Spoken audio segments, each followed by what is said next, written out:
Ketika Paulus mengaku bertemu dengan Mesias di padang gurun, perintah Yesusnya percaya atau jangan percaya? Nah, sekarang pertanyaannya, apakah Paulus menyampaikan Injil kebenaran atau menyesatkan? Bukan masalah menyesatkan atau tidak menyesatkan Injilnya. Yesus mengatakan percaya atau jangan percaya. Orang Paulus menyampaikan kebenaran kok. Saya ulang lagi, perintahnya percaya atau jangan percaya? Percaya kepada kebenaran. Inilah cuman kan, tengoklah saudara-saudara Kristenku. Lihatlah ini. Lihatlah, perintah Yesus percaya atau jangan percaya? Dengar dulu. Perintah Yesus jangan percaya kepada mereka. Dengar dulu. Percaya. Dengar, dalilnya bukan begitu. Jangan kau tambah, jangan kau tambah. Ketika ada orang yang mengaku ada Mesias di sana, ada Mesias di sini, jangan kamu percaya. Ketika Paulus mengaku bertemu dengan Kristus, ketika Paulus mengaku bertemu dengan Kristus di padang gurun, perintah Yesusnya percaya atau jangan percaya? Ini baca ayatnya, tapi nggak selesai. Perintahnya percaya atau jangan percaya? Dia cuma potong sampai kepada perintahnya percaya Yesus, atau jangan percaya? Mengatakan bahwa perintahnya percaya atau jangan percaya? Percaya bahwa jangan kamu percaya bahwa ada Mesias di sini, ada Mesias di situ, tapi lanjutannya itu nggak dibaca. Apa lanjutannya? Makanya sekarang buka biar kita lihat sama-sama. Apa lanjutannya?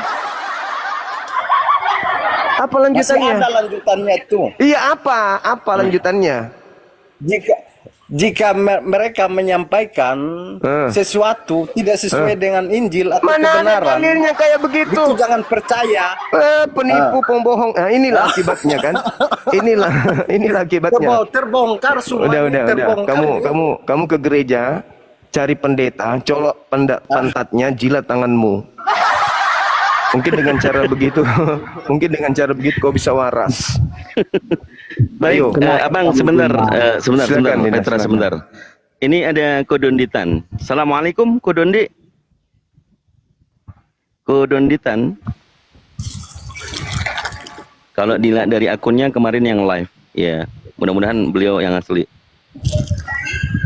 Kodonditan. Ya, halo. Bukan kau. Sabar dulu.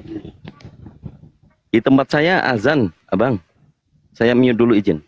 Oke. Kodondi.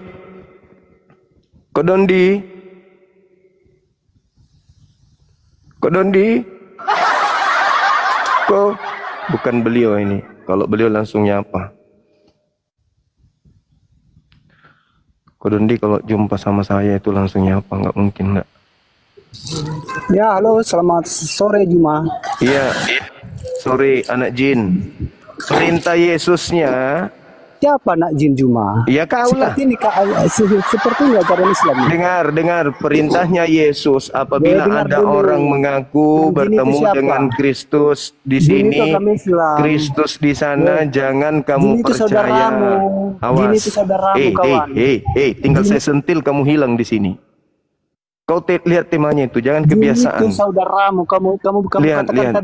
Ya? Ya kamu anak jin, bagus. Masih ada kesempatan jadi mualaf kalau anak jin. Jin itu saudaramu, bro, saudaramu. Dengar, mampus, masih mau ku datang besok. Gumasa. Gumasa.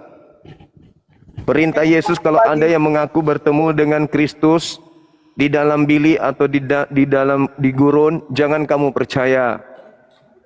Kenapa kamu percaya kepada Paulus? Dengan Kristus di gurun rupanya. Paulus. Dari mana datanya? Kisah Para Rasul 9. Nah, jadi gini, dengarkan dulu narasi saya ya. Dengarkan. Dan pernyataan saya ini harus kau jelaskan dari ini. Yesus salah seorang manusia. Percaya nggak? Iya, percaya. Dan dia salah seorang Allah. Enggak percaya. Artinya kau lebih Allah dari Yesus. Nanti kau kecuali dengar pelan-pelan. Yesus juga salah seorang Tuhan. Kecuali kau mengatakan dan Yesus adalah salah satu dari 3 Tuhannya Kristen, saya katakan iya. Bukan. Semua itu baru betul. petinggi surga adalah Tuhan bagi saya, pemimpin bagi sudah, saya. oke, bukan itu yang kita bahas. Yesus mengatakan kalau ada yang bertemu dengan Kristus di padang gurun, jangan kamu percaya. Ketika Paulus mengaku bertemu dengan Kristus di padang gurun, kenapa Anda percaya? Jadi kalau Kristus yang mengaku-ngaku sebagai Kristus, maka ajarannya bukan ajaran Kristus. Bukan itu. Ketika Paulus, ketika Paulus, ada banyak memang Kristus palsu yang mengaku-ngaku sebagai jalan ke surga.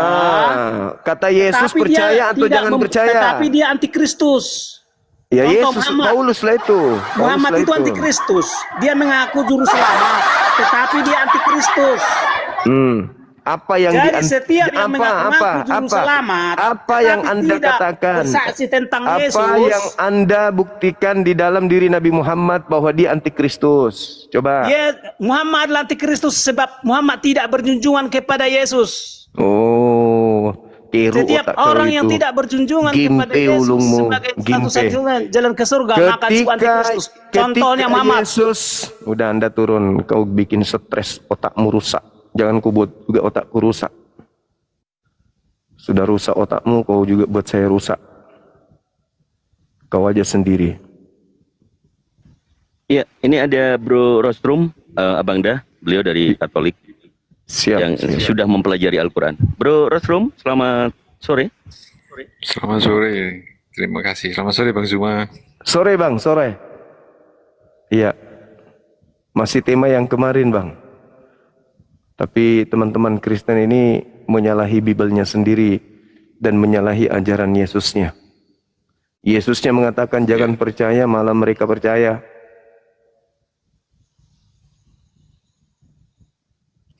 Itu ada narasinya sudah sampai kemana-mana Bang. Nah itu dia makanya. Ini saya dinaikkan nggak seru Kang Dito, mungkin saya pendamping aja. Ya, tapi ndak afdol lah kalau ndak store KTP. Iya. Masya Allah. Masih menunggu apa, Bro Rostrum? Menunggu. Jangan sampai menunggu Yesus datang lah, nggak ada kesempatan nanti. Tapi ini keren ini Bang Zuma bikin topik itu yang betul-betul di dalam deskripsi mata kuliah kami kelolosan itu. Luar biasa ya Bang Zuma. Bikin semua kalang kabut. Insya Allah. Ya kan tujuannya untuk. Ya silakan Dina. Bang Rostrum, dijadikan ini kesempatan Bang Rostrum untuk mempertahankan di dalam kekristenan. Saya rasa ini kita akan fair. Saya sebagai moderator, saya tidak akan ikut-ikut. Silakan Anda bebas mau apa tetap dengan tema yang sama atau yang lain, silakan Bang Rostrum. Supaya lebih mendapatkan pencerahan atau hidayah itu bulat untuk menerima Islam. Silakan Bang Rostrum. Iya, kalau jelas itu ada sosok dua yang berbeda, itu betul sekali kalau kita lihat secara teksnya. Dan itu memang ada korelasinya bahwa sebelum Yesus pergi itu sudah berpesan kepada semua murid-muridnya, semua yang ada di situ pada waktu itu, untuk tidak mempercayai jika ada Mesias di sana, Mesias di sini, Yesus di sana. Itu betul sekali. Nah, memang di pertemuan Paulus ini kan juga masih kontradiktif sampai sekarang, ya kan, dalam penelitian gitu. Jadi saya sangat setuju dan sepakat sekali bahwa di situ masih belum ada satu kesimpulan final tentang Paulus ini bertemu dengan sosok siapa. Karena kalau Yesus sudah turun, padahal di ayat-ayat yang lain itu disampaikan bahwa Yesus akan turun dengan tanda-tanda, ya kan? Dengan tanda-tanda itu sudah banyak ayat. Bang Zuma sudah sering mengutip. Saya sepakat di situ. Itu Kang Dito. Nah, ini teman-teman Kristen ini itu terlalu nekat saja untuk memberikan suatu apologet yang tanpa dasar, gitu loh. Sedangkan ini di kalangan akademisi pun belum final, gitu. Nah, kenapa ini tidak disampaikan ke istilahnya ke khalayak umum? Ya memang itu kan untuk konsumsi akademis kan, telaah akademis gitu, bukan telaah dogmatis yang harus disampaikan kepada jemaat umum. Seperti itu sih. Kalau dari saya sepakat itu ada satu, nanti artikel-artikelnya kalau saya sempat saya akan tunjukkan tentang keraguan itu. Seperti itu. Anda sudah menyetujui, jadi Anda kalah Pak Rostrum ya, begitu yang dipertel ya. Ya, tapi karena tidak ada bantahan Abangda, mungkin ini saya sedikit memberikan apa yang saya renungkan juga. Saudara-saudara Kristen banyak terkecoh dengan Yohanes 13:13 bahwa mengatakan di situ dari revisi TB yang pertama maupun yang kedua itu aku guru dan Tuhan. Ternyata Yesus yang asli ini korelasinya justru ke Lukas 22 nomor 27. Dia adalah seorang pelayan. Begitu Abangda, mungkin bisa Pak Rostrum juga mau silakan. Yesus yang asli ini dia mengatakan pelayan di tengah-tengah kalian gitu. Bukan Tuhan, tapi pelayan. Apakah ada Tuhan pelayan atau pelayan Tuhan? Ada. Tapi kalau Tuhan pelayan itu mustahil, kan begitu kan? Ya. Ya, silakan Abangda. Iya, saya rasa teman-teman Kristen ini kan menjadi Kristen bukan karena data. Orang menjadi Kristen itu bukan karena, jadi pada masa proses pencarian, karena manusia itu kan punya tingkat intelijensi. Makhluk yang disebut manusia itu punya kecerdasan. Pada masa transisi antara cerdasnya seseorang dan berkeyakinannya seseorang tentang Tuhan, Kristen itu tidak mendasari dirinya dengan belajar. Jadi orang menjadi Kristen itu bukan karena proses. Berbeda dengan umat Islam. Umat Islam meskipun lahir dalam keadaan Islam, lahir nih dalam keadaan Islam, tapi umat Islam itu dari sejak kecil mereka membumikan di dalam tubuhnya Al-Quran. Contoh, ketika mereka kemudian masih kecil, mereka diajarkan menghafalkan surah-surah di juz 30 lengkap dengan terjemahannya. Artinya, mereka dididik untuk menjadi insan Al-Quran. Al-Quran menjadikan dirinya sebagai seorang muslim yang bertumbuh dengan insan Qurani. Sedangkan Kristen, jangankan level anak-anak, level pendeta, pastor yang sudah bangkokan, sudah bau tanah sekalipun, mereka jauh dari Bible dan lebih cenderung kepada doktrin dan dogma saja. Ini yang membedakan kita. Sehingga pada nuansa bertemunya dua agama di meja akademisi, yang cenderung yang nampak di permukaan adalah Kristen selalu menyalahi data yang ada di dalam Bible itu sendiri. Karena kenapa? Itu tadi, orang menjadi Kristen bukan karena data. Orang menjadi Kristen karena faktor keturunan, karena faktor X kalau yang murtad, bukan karena proses belajar. Tapi kalau di Islam, imannya bertumbuh berdasarkan dengan uraian Al-Quran yang sudah mendarah daging di dalam diri mereka. Jadi mereka membumikan Al-Quran itu sehingga hidupnya tidak pernah lepas dari Quran. Itu umat Islam. Sebejat apapun mereka, senakal apapun mereka, semalas apapun mereka ibadah, mereka akan tetap membumikan Quran di dalam dirinya. Tinggal menunggu masa di mana mereka mempraktikkan Quran itu. Nah, sedangkan Kristen ini adalah dua pribadi yang terpisah. Kristennya adalah Kristen, Bibelnya adalah Bibel. Tidak menyatu mereka. Maka kecenderungan saya mengatakan pendeta aja nggak paham Bibel. Yang mereka paham itu hanya kisi-kisi yang sifatnya duniawi, menghantarkan kepada nasihat agar orang itu berbuat baik, dari nasihatnya kemudian menghasilkan materi. Itu aja. Kalau Anda ke masjid, cari yang paling kumal, cari sendal yang paling jelek dan yang paling murah. Saya yakinkan itu adalah sendal dari Pak Imam, pemimpin pemimpin ibadah. Sebaliknya kalau kita ke gereja, cari kendaraan yang paling eksklusif, paling mahal. Lihat di dalam, ketika mereka berbaur, entah itu lagi bernyanyi, menari bersama, cari pakaian yang paling licin, pasti itu pendeta. Atau pasti itu adalah pastor. Atau mereka tinggal di pemukiman, cari rumah yang paling bagus, dapat dipastikan 90% itu rumah pendeta. Bandingkan dengan imam yang kemudian tinggal di pemukiman masyarakat. Itu fakta, itu real. Kenapa? Karena mereka beribadah tidak mengharapkan materi. Mereka berislam bukan mengharapkan materi. Mereka berislam karena mengharapkan apa yang menjadi keinginan mereka untuk bertumbuh menjadi orang yang beriman. Inilah pembedanya. Nah, sehingga ketika kami umat Islam mencoba untuk mengkanter tuduhan fitnahan orang-orang Kristen terhadap Islam, ya tentu selain kami bertahan, kami pun menyerang. Kenapa? Karena dua agama ini adalah agama tablik.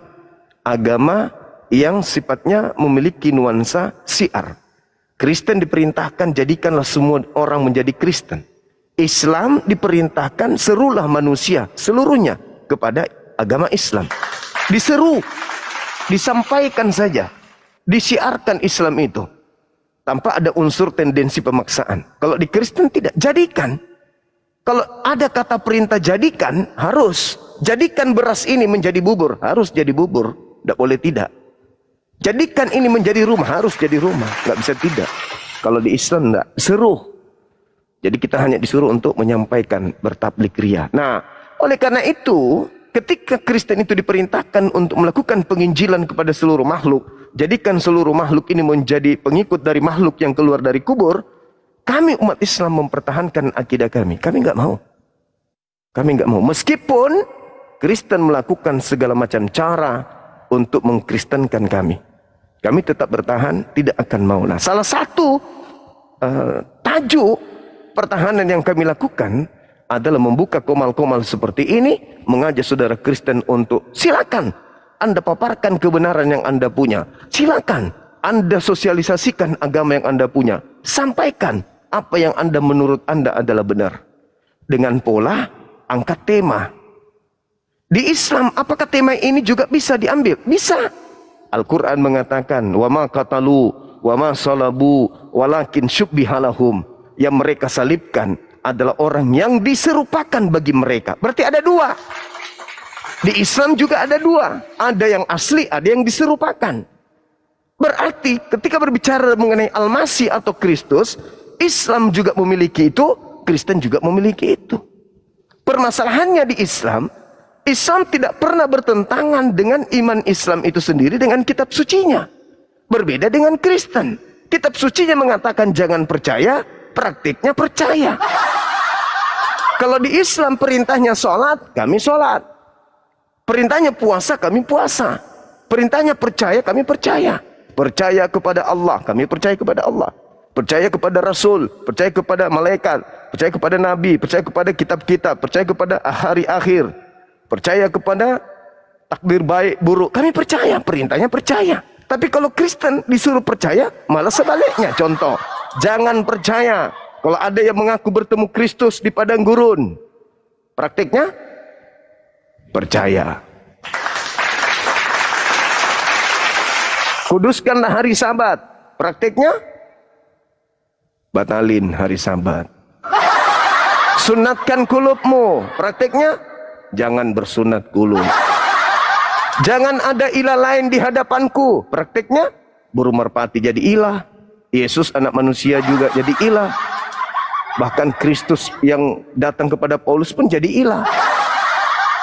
Semua dibantah. Apa yang diperintahkan menjadi perintah primer itu dibantah semua. Ulangan 4, peliharalah Tauratku, peliharalah perintah-perintahku dan laranganku. Jangan kau tambahi, jangan kau kurangi. Praktiknya penambahan, ada yang disebut kitab Roma, Galatia, Filipi, segala macam dalil. Jadi ada penambahan-penambahan yang justru melanggar daripada perintah. Saya kira begitu, saudara. Silakan Dinda Dito. Ya. Saya buka pintu dulu. Siap Abang. Ya, Bang Rosrum, bro, ada tanggapan? Silakan. Iya. Untuk mungkin lebih menyampaikan pendapat kali ya, Bang Dito ya, Kang Dito. Ya, silakan. Jadi memang kami atau saya ini menempuh jalur agak berbeda dengan teman-teman ini ya, karena satu justru dari teman-teman apologet itu yang mengawalinya gitu, dan akhirnya organisasi kami juga menempuh jalur untuk revisi Bible gitu. Dan memang tadi Bang Zuma juga menyinggung dari kecil Muslim diajarkan tentang bahasa aslinya begitu kan. Nah, sedangkan di kami tidak. Kami itu dari kecil ya sudah terjemahan yang dirubah-rubah gitu. Justru kami dari kecil tidak tahu itu asal muasal bahasanya dari mana, kemudian kami tidak tahu itu perubahannya itu sudah berapa kali gitu. Jadi itu kami mengakui, dan ini teman-teman Kristen harusnya saat berapologet harus mengakui itu. Itu nanti akan lebih fair. Ini saya ngomong begini bukan untuk menghujat, tetapi memang ini suatu fakta,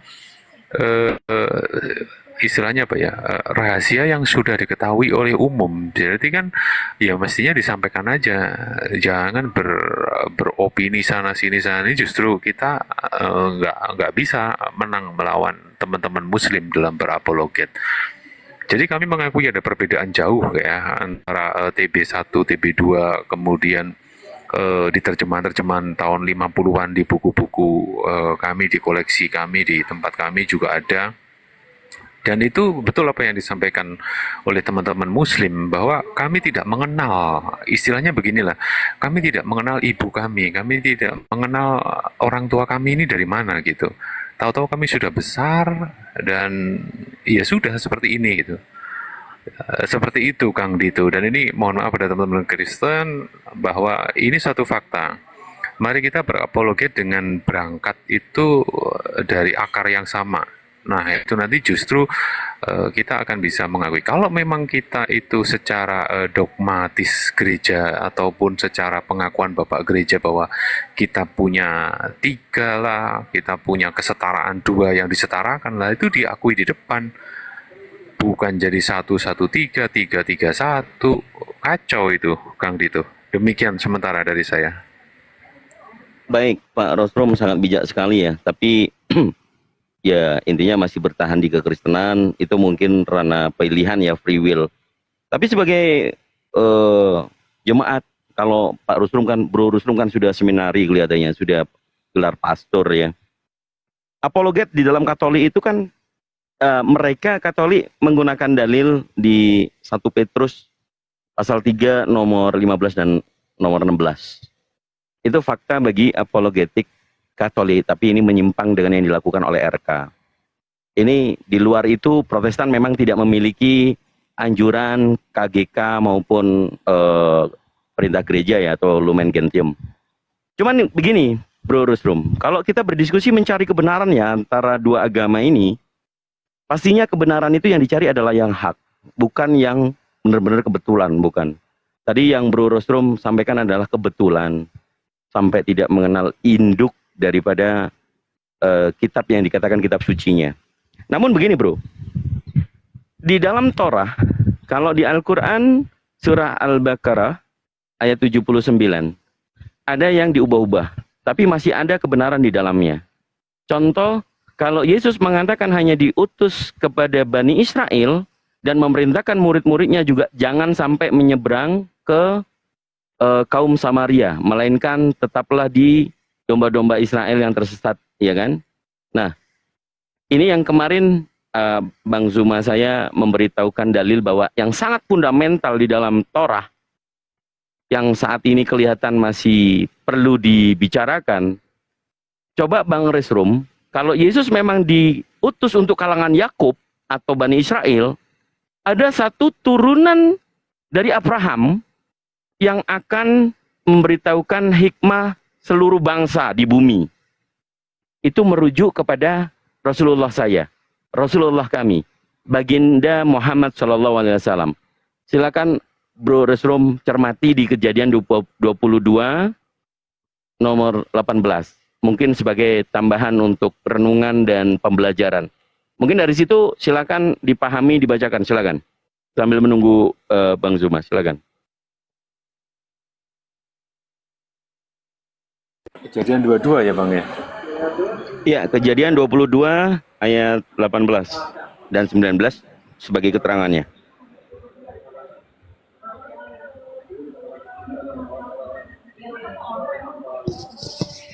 Oleh keturunanmu lah semua bangsa di bumi akan mendapat berkat karena engkau mendengarkan firman-Ku. Kemudian kembalilah Abraham kepada kedua bujangnya dan mereka bersama-sama berangkat ke Berseba. Dan Abraham tinggal di Berseba. Seperti itu kah? Yes, Berseba adalah tempat kediaman Abraham dan juga Nabi Ismail.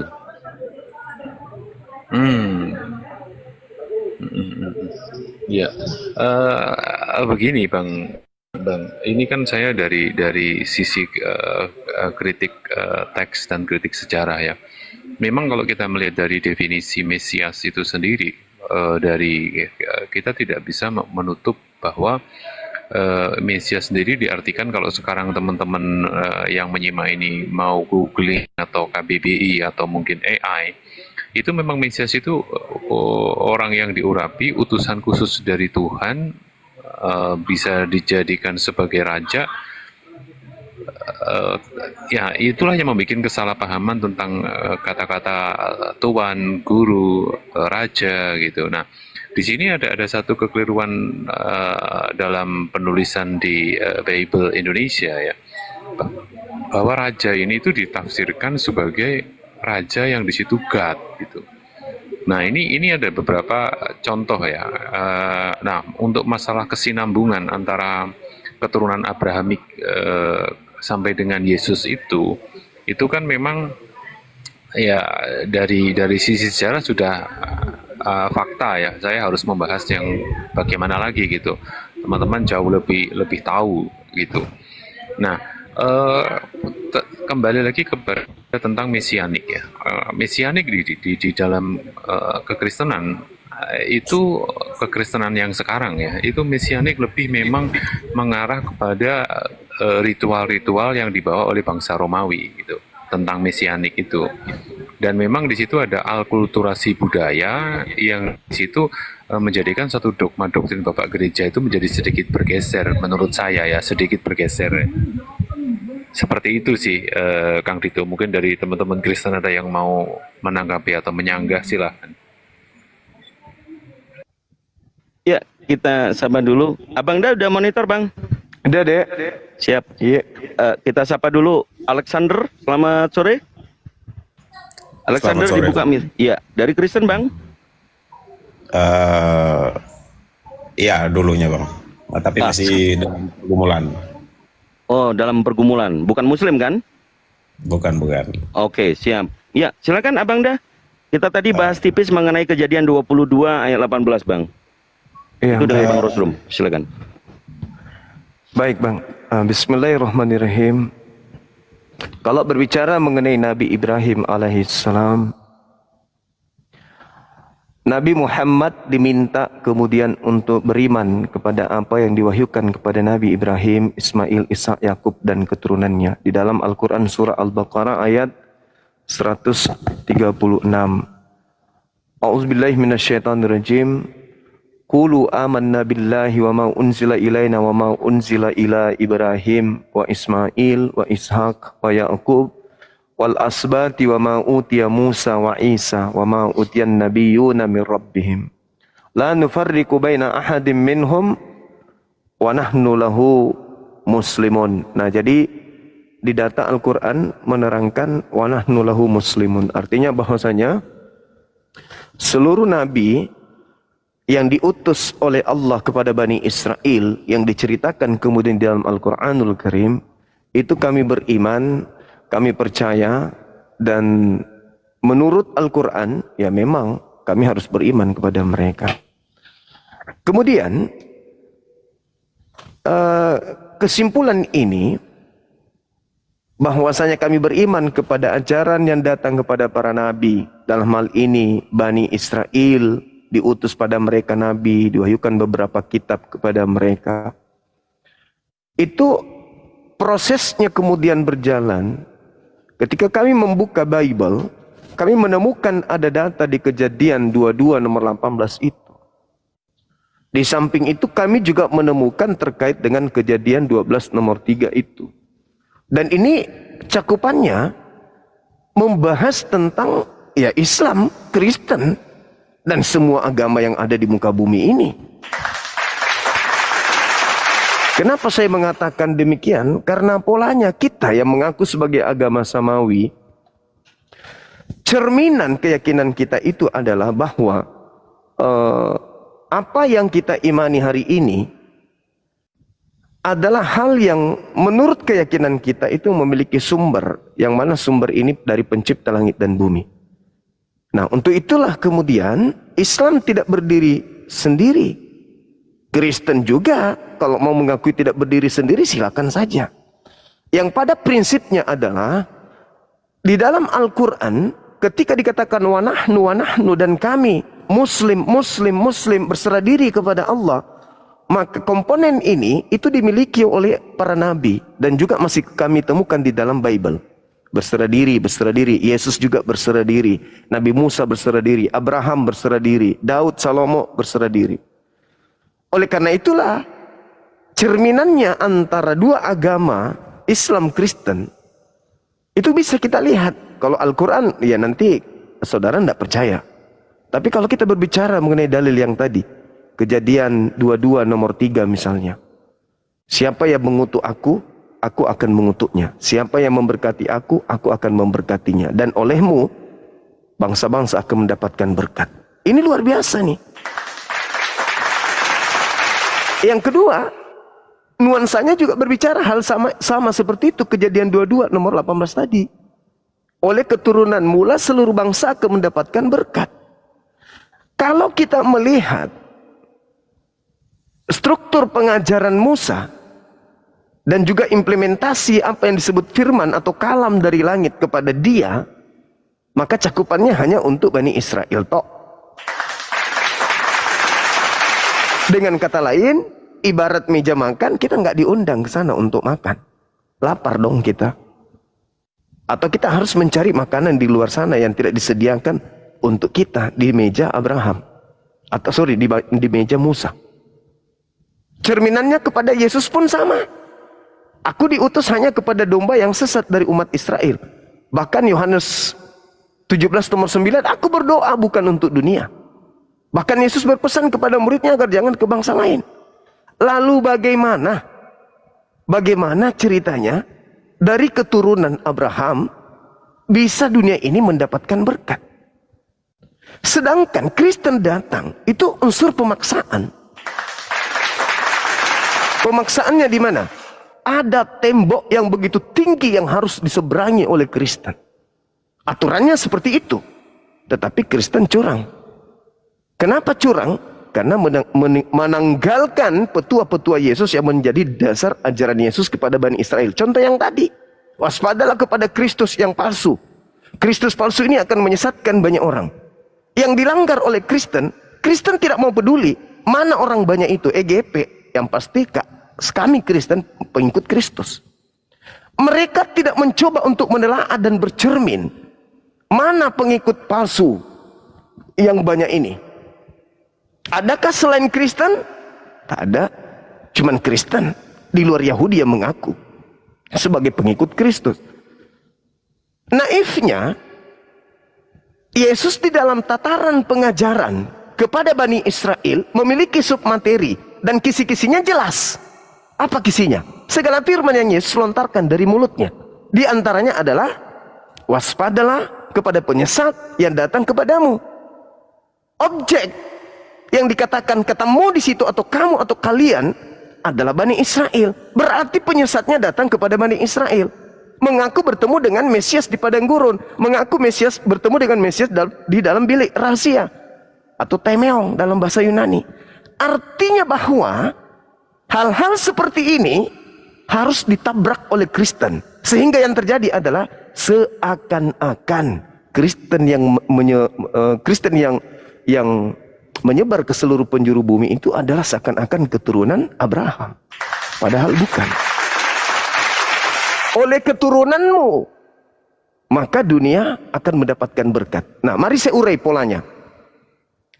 Keturunan Abraham, Yesus. Kita sepakat itu. Berdasarkan kemudian Al-Quran, berdasarkan kemudian Bible. Kalau Yesus berarti saya pinjam itu adalah Nabi Isa alaihissalam dalam tataran diskusi kali ini. Artinya bahwa Kristen mengajarkan keturunan Abraham ini mati dengan cara dikutuk oleh Elohim untuk menebus dosa-dosa mereka orang Kristen. Sementara perintahnya adalah, penjabarannya adalah oleh keturunanmu dunia akan diberkati. Bagaimana bisa diberkati dengan kutuk? Galatia 3 nomor 13. Kemudian saudara, yang menghimpit ajaran Kristen di sini adalah pengakuan-pengakuan yang muncul di dalam kitab yang Kristen sendiri tenteng setiap saat. Contoh Ulangan 33 nomor 4. Apa yang dikatakan di situ? Hukum yang datang kepada Musa adalah milik kepunyaan Yakub. Adalah milik kepunyaan Ben Yakub, keturunan Yakub. Yeremia 31 nomor 31 sampai 34. Perjanjian baru Tuhan dengan Bani Israel dan Bani Yehuda. Yaitu memasukkan hukum Taurat ke dalam batin setiap Bani Israel dan Bani Yehuda. Di luar daripada itu tidak ada dalilnya. Kemudian Mazmur 147. Data nomor 19-nya. Data nomor 20-nya.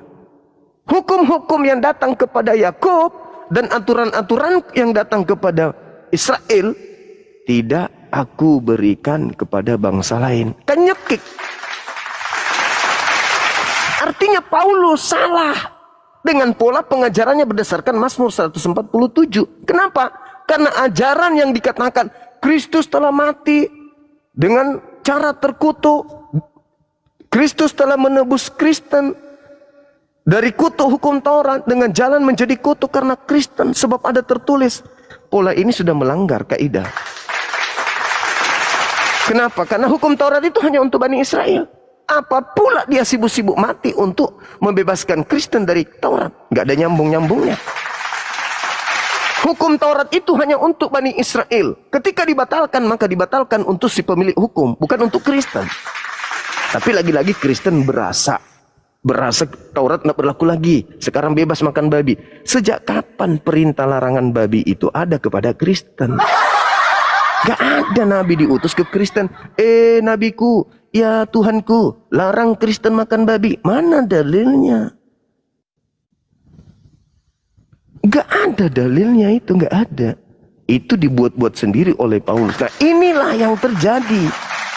Ajaran itu hanya untuk Bani Israel dan tidak diberikan kepada hukum kepada bangsa lain.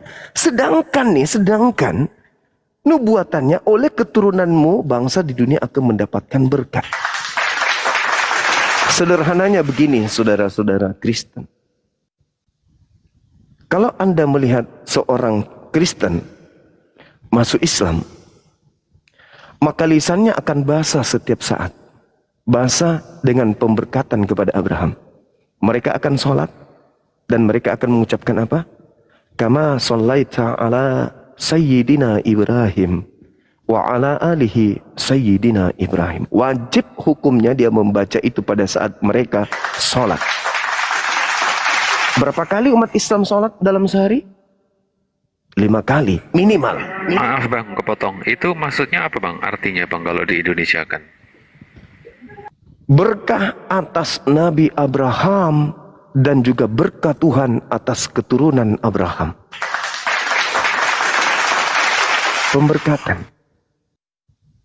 Pemberkatan. Sama Hosana Abraham, Hosana anak Daud. Ya, jadi ketika dikatakan kemuliaan terhadap Abraham dan kemuliaan terhadap keturunan Abraham, kami menang 1 poin. Karena Kristen justru memproklamirkan terkutuknya keturunan Abraham di atas tiang salib. Sementara janji Allah, aku akan memberkati siapapun yang memberkati engkau Abraham. Kira-kira apa yang terjadi dengan umat Islam? Ketika pola keagamaannya siang malam sibuk, lisannya nih tembus ke kepala, di seluruh hati yang paling dalam. Allahumma salli ala Sayyidina Ibrahim wa ala ali Ibrahim. Jelas itu. Jadi kami melakukan pemberkatan. Sebelumnya Nabi kami tidak pernah membaca dalil itu. Nabi Muhammad membaca kitab Kejadian, bikin deh dalam sholat begini. Enggak ada itu. Itu cerminan bahwa apa yang ada di dalam kaidah Islam tercermin dari ajaran yang menjadi ajaran yang lebih dulu datang. Nah sekarang kalau Indonesia penuh dengan umat Islam, maka Indonesia penuh dengan manusia yang melakukan pemberkatan kepada Nabi Abraham. Dan kalau itu terjadi, bumi Indonesia diberkati oleh Tuhan. Bagaimana kalau seluruh dunia ini penuh dengan umat Islam? Maka seluruh dunia ini akan diberkati oleh Tuhan. Sebaliknya, mohon maaf nih, sebaliknya. Kalau orang Kristen ditanya, apakah Ismail itu anak sah atau anak tidak sah? Orang Kristen akan berlomba-lomba mengatakan Ismail adalah anak yang tidak sah. Seorang laki-laki memiliki anak yang tidak sah, berarti laki-laki itu pesina. Minimal bersina sampai anak-anaknya ada. Berarti dengan kata lain, Kristen telah mengutuk Abraham. Mengutuk di sini mencela, menghina, merendahkan.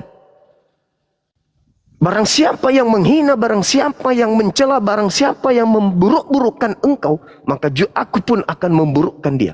Barang siapa yang mengutuk engkau, dalam bahasa Yunani katara, mengutuk, mencela, menghina, merendahkan, menghinakan, maka aku pun akan menghinakan, merendahkan, mencemarkan dia.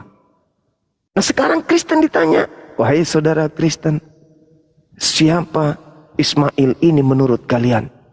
Kuda apa? Kuda liar. Keledai liar katanya. Apalagi anak zina, anak tidak halal, anak yang tidak dijanjikan, anak yang tidak diharapkan, anak dari budak, anak seorang gundi, anak yang dihasilkan dari ketidaksabaran Abraham. Apakah itu bukan penghinaan? Apakah itu bukan kutuk? Kutuk. Jadi kalau Indonesia penuh dengan orang-orang Kristen, apakah Indonesia diberkati Tuhan? Tidak. Berdasarkan Kejadian 12 nomor 3. Aku akan memberkati engkau Abraham, dan siapa yang memberkatimu akan aku berkati, siapa yang mengutukmu akan aku kutuk. Kristen demi untuk menaikkan titel, demi untuk menyanjung Kristus makhluk roh yang datang kepada Paulus ini setinggi Tuhan, mereka tak peduli menghina Abraham. Abraham mengajarkan sunat, Kristen batalin. Abraham mengajarkan menyembah kepada Elohim, Kristen batalin. Abraham mengajarkan kemudian untuk kurban hewan, Kristen batalin. Apakah itu tidak membenci ajaran Ibrahim? Benci. Mau sampai kapan Kristen melakukan hal tersebut? Sedangkan polanya jangan pakai Quran, pakai Bible. Perjanjian lama lah, atau perjanjian barunya orang Yahudi. Aku akan memberkati siapapun yang memberkati engkau Abraham. Kalau orang Kristen ini memberkati Abraham, tak ada alasan dong. Sunat itu kan hanya diperintahkan kepada Abraham saja dan keturunannya. Nggak ada alasan. Kenapa? Karena kan kita ingin dapat berkat Tuhan. Dengan ingin mendapatkan berkat Tuhan, polanya apa? Memberkati Abraham, menyanjung Abraham, mengikuti milah Abraham. Nah ini satu hal kemudian.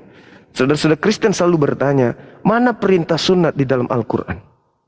Orang Kristen yang belajar pasti tahu dan paham kalau kita berbicara mengenai Brit milah.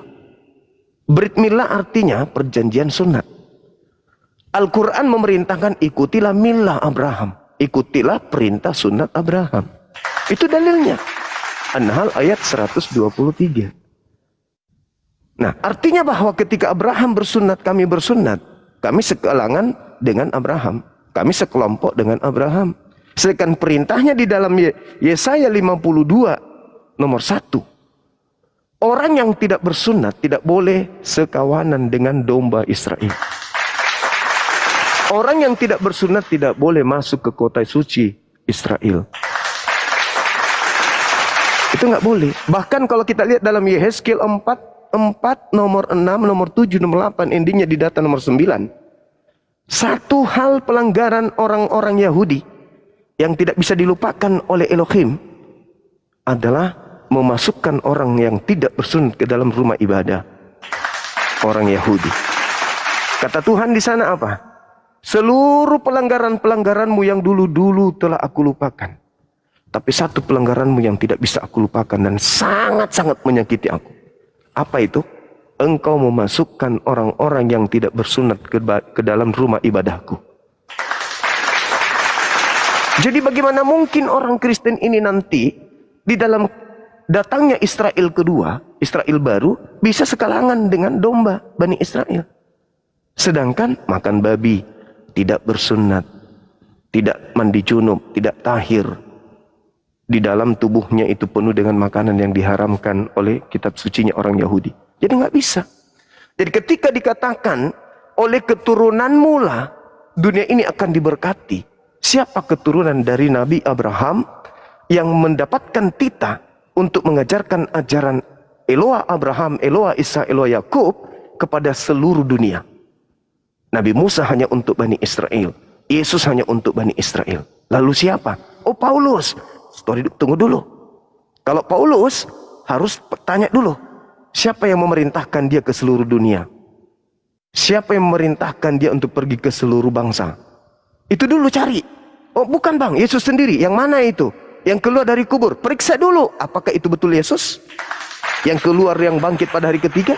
Atau jangan-jangan itu adalah sibilisis? Periksa dulu. Data-data dulu kita harus uji.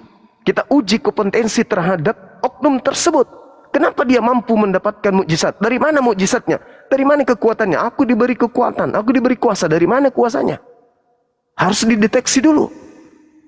Pergilah ke seluruh bangsa, jadikan seluruh bangsa menjadi muridku. Murid yang mana dulu ini? Muridnya siapa ini yang datang nih, yang keluar dari kubur ini? Apa kata Yesus tentang kebangkitan hari ketiga? Apakah itu tanda untuk angkatan jahat? Atau itu angkatan untuk orang yang selamat? Teliti dulu, baru nyebrang. Karena kenapa? Yesus mengatakan hanya untuk Bani Israel. Yesus mengatakan hanya kepada domba yang sesat dari Bani Israel. Bahkan orang yang bertemu saja dengan Yesus, wanita Kanaan, seorang ibu memelas, memohon untuk kesembuhan anaknya. Yesus katakan apa? Anjing, pemakan sampah. Apatah lagi kita yang bukan Bani Israel, yang tidak sesaman dengan Yesus. Apanya kata Yesus kepada kita ini? Makanya dia turun menjadi hakim untuk yang kedua kalinya. Karena ada yang terdakwa. Kenapa ada terdakwa? Yesus malu di hadapan Tuhannya. Kenapa malu di hadapan Tuhannya? Karena dia tidak pernah sekalipun terlontar dari lisannya, terlontar dari kisi pengajarannya. Sembahlah aku, Tuhankanlah aku setara dengan Bapa. Adapun perkataannya aku dan Bapa satu di dalam misi, yaitu menjadi penyelamat bagi Bani Israel. Aku tidak berkata-kata dari diriku sendiri. Aku tidak bekerja dari diriku sendiri. Aku tidak seorang diri, sebab Bapa senantiasa menyertai aku. Aku dan Bapa adalah dua. Yohanes 8 nomor 15, 16, 17, 18. Jika aku menghakimi, penghakimanku itu benar, sebab aku tidak seorang diri, tetapi aku bersama dengan Bapa. Bersama itu artinya dua. Sebab bukankah di dalam kitab Tauratmu tertulis dua saksi adalah sah? Akulah yang bersaksi tentang diriku, satu, dan Bapa yang bersaksi tentang aku, dua. Berarti aku dan Bapa adalah dua. Kenapa Yesus mengatakan aku dan Bapa adalah satu? Yohanes 8 nomor 29. Bapa yang mengutus aku senantiasa menyertai aku dan tidak membiarkan aku seorang diri. Berarti kalau aku tidak seorang diri, ada yang menemani aku. Ketika aku bersama dengan yang menemani aku, berarti aku berdua. Aku dan Bapa adalah dua. Sebab aku senantiasa melakukan apa yang berkenan dalam dirinya. Jelas itu. Berarti Yesus, padahal ini tataran pengajarannya hanya untuk Bani Israel tok. Masih ada lagi domba di luar daripada kandang ini, di luar dari aule, kata Yesus. Yohanes 10 nomor 16. Siapa domba yang menurut Yesus di luar Yerusalem? Dia yang diterangkan dalam Yehezkiel 5 nomor 12. Sepertiga dari sisa Bani Israel yang telah kubunuh, kuserakkan, kuhamburkan ke seluruh penjuru dunia. Itulah domba-domba Yesus yang di luar Yerusalem, yang di luar Aule.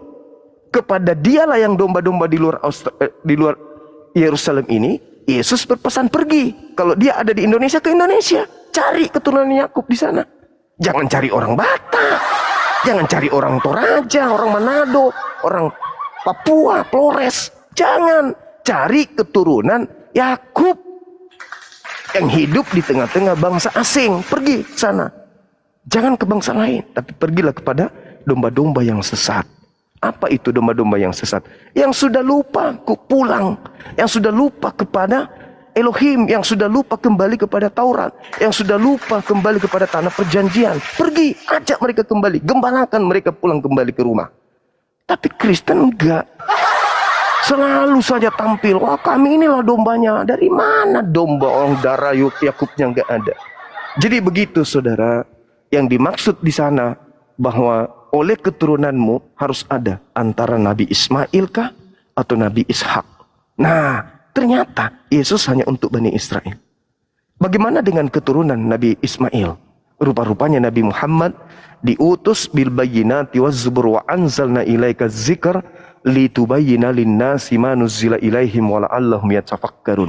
Al-Qur'an surah An-Nahl ayat 44. Aku wahyukan Al-Qur'an kepadamu wahai Nabi Muhammad agar engkau menyampaikan kabar gembira tersebut kepada seluruh umat manusia, agar mereka tahu apa yang harus mereka kerjakan.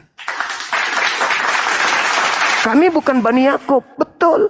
Kami bukan Bani Abraham, yes. Kami bukan Bani Ismail, betul. Kami bukan orang Arab, ya. Tetapi Nabi Muhammad diutus kepada seluruh umat manusia. Oleh keturunanmu seluruh bangsa akan mendapatkan rahmat.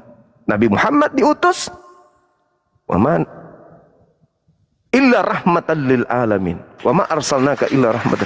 Tiadalah aku mengutus engkau wahai Nabi Muhammad kecuali untuk menjadi berkat alam semesta. Yesus, aku diutus hanya kepada domba sesat dari Bani Israel. Dirubah oleh Yesus palsu, Kristus palsu. Pergilah ke seluruh bangsa. Padahal Yesusnya mengatakan aku hanya untuk Bani Israel.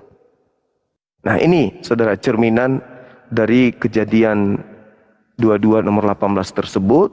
Dan juga apa yang tertuang di dalam Al-Quran surah Al-Baqarah ayat 130 sampai 140. Silakan Dinda Dito, mungkin ada teman kita Kristen yang masih mau berdiskusi, pelan-pelan silakan dinaikkan. Masya Allah, luar biasa. Allahu Akbar. Ya Pak Rusrum atau Pak Alexander, ada yang mau sampaikan Pak Alexander? Mau bertanya, kelihatannya Anda menyimak dari tadi, melanjutkan diskusi atau mau mencari kebenaran Islam, silakan. Gini Bang, untuk penjelasan tadi dari Abang Juma sudah saya simak, tapi yang ingin saya tanyakan itu terkait pembahasan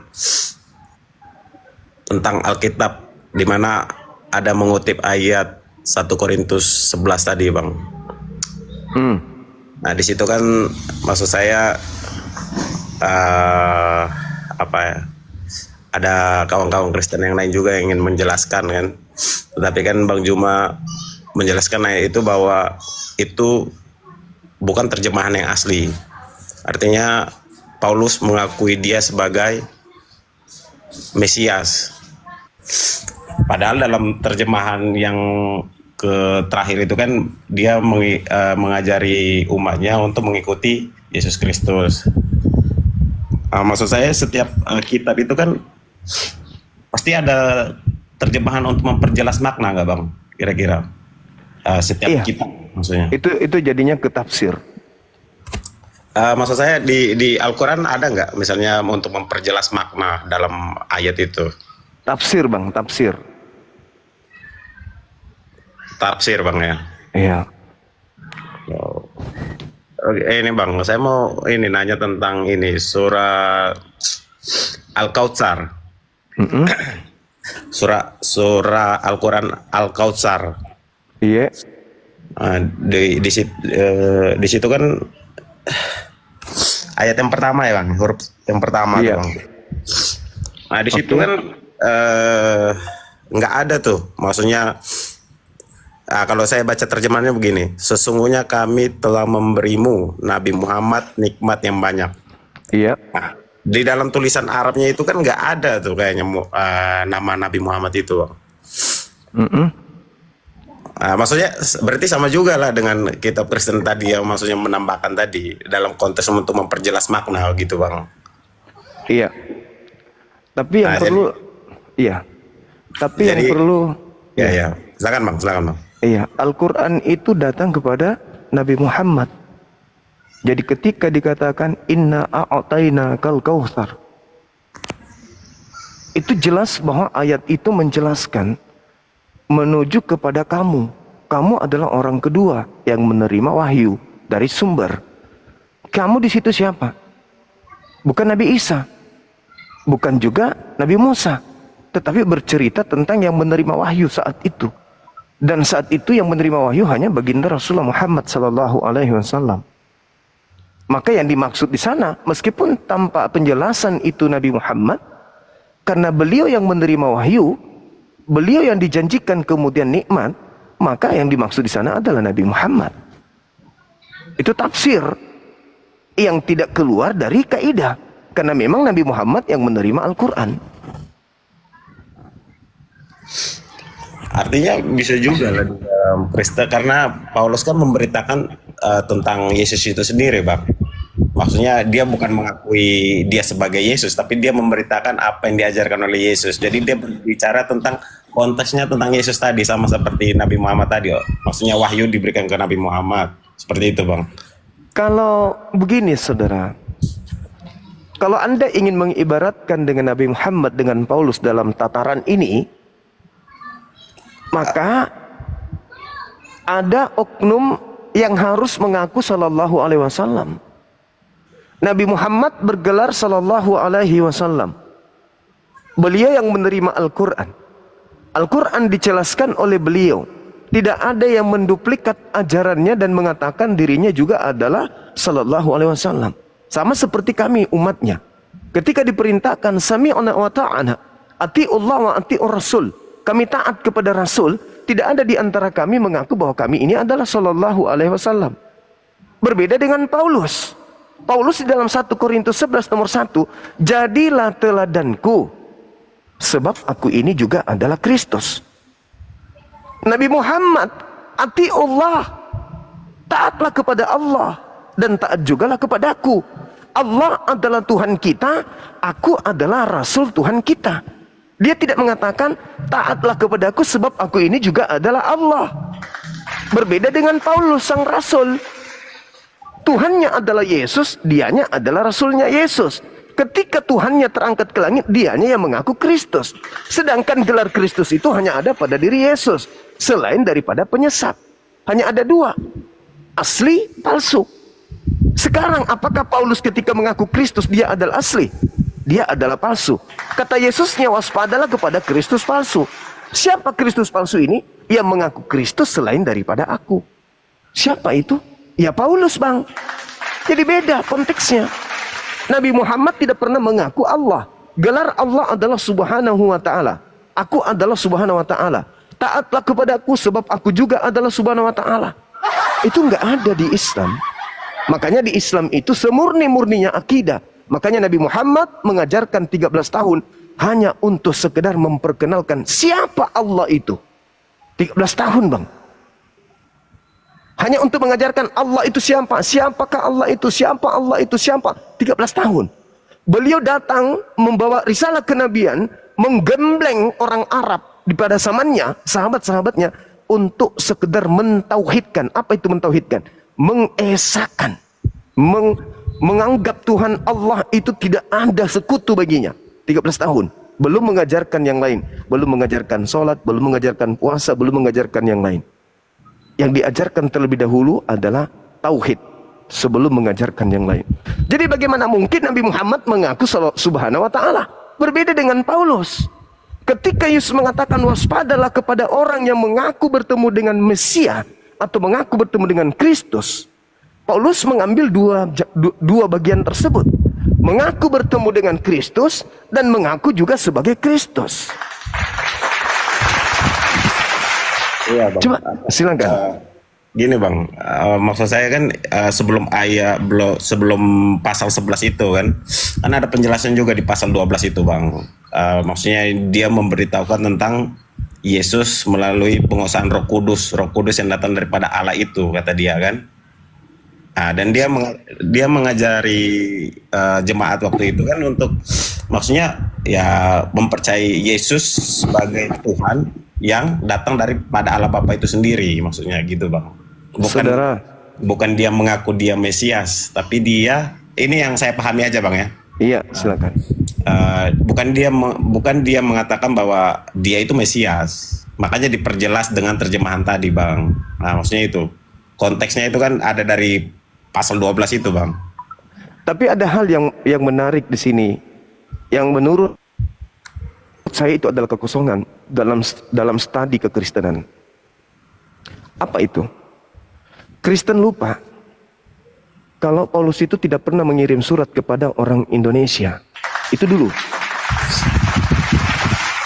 Itu dulu, Bang.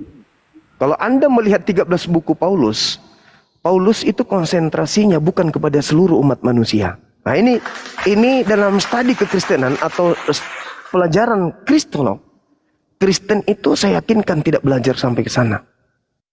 Paulus mengajarkan surat-suratnya itu kepada oknum-oknum tertentu. Bukan kepada linas, kepada seluruh umat manusia, bukan. Paulus mengajarkan hanya kepada oknum tertentu dan menggunakan bahasa tertentu. Maka pola kerangka yang harus kita pakai di dalam ilmu logika berpikir sehat. Paulus mengajarkan ajarannya kepada non-Indonesia, non-bahasa Indonesia.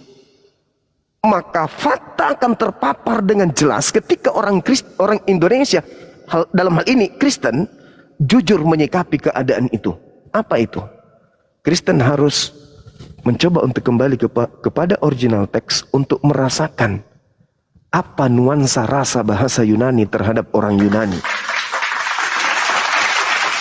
Kekosongan itu kemudian diisi oleh Kristen secara terstruktur, terorganisir, bahwa mereka harus mendiami keadaan di mana mereka harus dibalut dengan terjemahan dengan rasa Indonesia, dengan pola budaya Indonesia, dengan cerminan sebagai karakteristik sebagai orang Indonesia. Apakah pesan itu disampaikan Paulus dengan nuansa itu? Tidak. Maka beda dengan Quran, harus kembali kepada pola, kembali kepada pabriknya. Apa tujuannya? Seperti apa kemudian cerminan di dalamnya? Penjabarannya seperti apa? Implementasinya kayak mana? Kalau Bible tidak, Bang. Nuansa yang ada di dalamnya jauh meninggalkan kemudian perahu yang menjadi tunggangan awal mula. Paulus menulis surat dari Paulus kepada jemaat yang ada di bla bla bla bla bla bla bla. Apakah Anda ngerti? Apakah Anda paham? Paulus ketika menyurat misalnya ke Roma, apakah itu suratnya nuansanya hanya untuk orang Roma atau memang hanya untuk seluruh orang termasuk orang Indonesia? Tidak, Bang. Bukan. Nah, ini yang perlu saudara paham. Jadi ketika berbicara mengenai 1 Korintus 11 nomor 1 tersebut, ya saya mengatakan ini saya ngambil data karena ketika saya mencoba untuk menyadarkan salah seorang dari saudara Kristen lawan diskusi saya bahwasanya Yesus berpesan agar jangan percaya kepada orang yang mengaku bertemu dengan Yesus, jawaban dia salto ke belakang dengan berkata yang dimaksud di sana adalah orang yang mengaku Kristus. Oke, kalau begitu jangan percaya kepada makhluk yang keluar dari kubur. Karena makhluk yang keluar dari kubur ini mengaku Kristus. Jangan percaya kepada orang tersebut. Orang yang keluar dari kubur ini mengaku apa? Kepadaku diberi kuasa, baik di langit maupun di bumi. Pergilah, jadikan seluruh bangsa menjadi pengikutku. Kalau saya pertanyakan secara ilmiah, berdasarkan Bible, ilmiah ya, bukan berdasarkan pola akal-akalan, bukan. Secara ilmiah, Apakah Yesus anak Maria menerima kuasa dari langit? Dari Tuhan?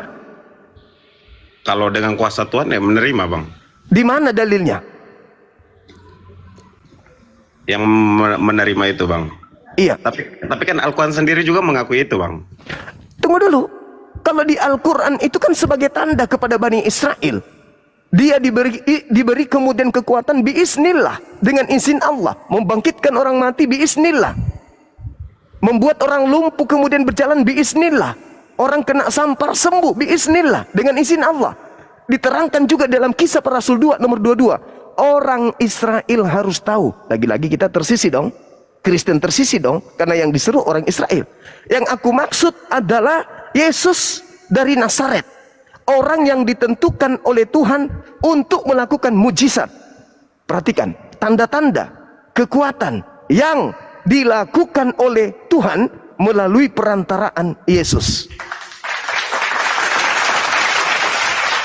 Jadi, kekuatan yang dimiliki oleh Yesus itu tidak terlepas karena di dalam dirinya ada Tuhan yang menggambarkan kuasa tersebut. Makanya dia mengatakan apa?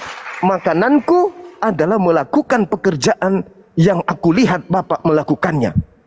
Makananku adalah melakukan pekerjaan apa yang diperintahkan oleh Bapa. Aku tidak dapat berbuat apa-apa dari diriku sendiri. Lepas dari itu, Anda lihat dalam Matius 4, Anda tengok di dalam Lukas 4. Apa yang dikatakan? Hei Yesus, jika engkau menyembahku, maka dunia beserta segala kemuliaannya akan aku berikan kepadamu. Sebab aku berkuasa memberikan kepada siapapun yang aku kehendaki. Itu ucapan siapa? Ucapan iblis, Bang. Pertanyaannya, apakah Yesus terima?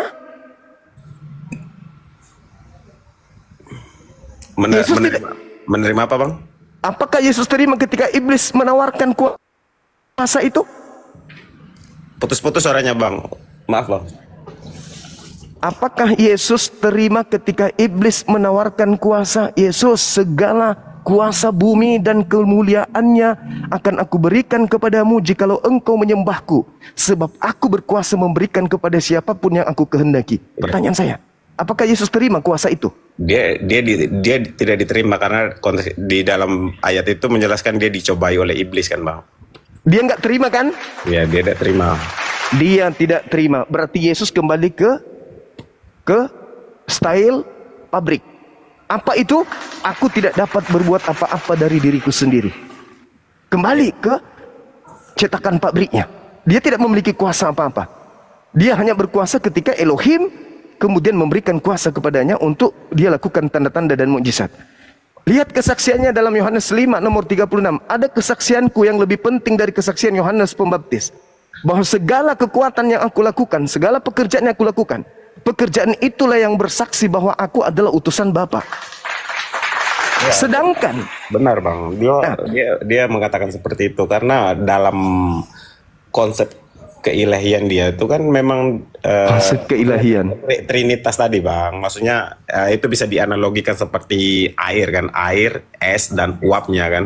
Maksudnya dalam satu entitas, tapi 3 pribadi seperti itu. Saudara, sadarkah Anda ketika Yesus menjadi manusia, dia sudah ada dalam dirinya 3 pribadi? Daging, roh, jiwa. Ya, sebelum Yesus jadi manusia, ya belum, Bang. Setelah jadi manusia? Setelah jadi manusia ada, menjadi daging, menjadi roh, yang tapi dari manusia, tapi ada sudah lagi 3. roh Allah tadi, Bang. Sudah 3 kan di situ? Roh di balik Yesus itu, Bang, maksudnya roh di balik tubuh Yesus itu, roh dari Allah tadi. Oke, sekarang begini. Ketika Yesus itu menjadi manusia, roh yang ada dalam dirinya ini 2 atau 1? 2, Bang. Oh. Jadi Yesus memiliki 2 roh. Ya, roh yang daripada Allah itu sendiri dan memang roh dalam bentuk daging dia itu sebagai manusia. Oh. Ya, sepemahaman saya sih, Bang, sepemahaman saya ini ya. Anda pernah baca Efesus, Filipi 1, Filipi 2, nomor 6, nomor 7, nomor 8? Apa, Bang? Filipi 2, nomor 6, nomor 7? Filipi 6. Iya. Ya, saya Filipi 2 ayat 6. Yang walaupun dalam rupa Allah tidak menganggap kesetaraan dengan Allah itu sebagai milik yang harus dipertahankan, melainkan telah mengosongkan dirinya sendiri dan mengambil rupa orang hamba dan menjadi sama dengan manusia. Dan dalam keadaan sebagai manusia, ia telah merendahkan dirinya dan taat sampai mati, bahkan mati di kayu salib. Nah, pertanyaan saya, yang tadi mengosongkan diri siapa? Ya bang? Yang tadi mengosongkan diri siapa?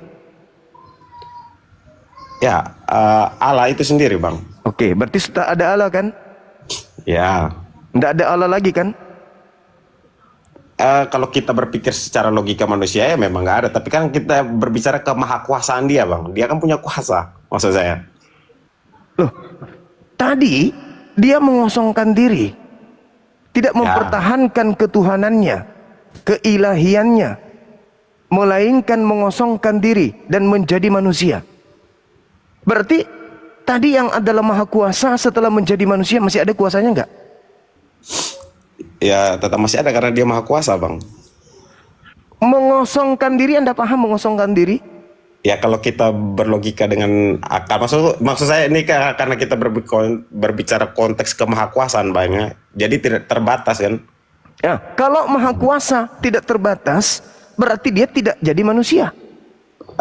Kalau menurut saya, justru karena dia tidak terbatas itulah dia bisa menjadi manusia, bang. Ketika dia menjadi manusia, dapatkah dia kemudian menciptakan langit dan bumi kembali?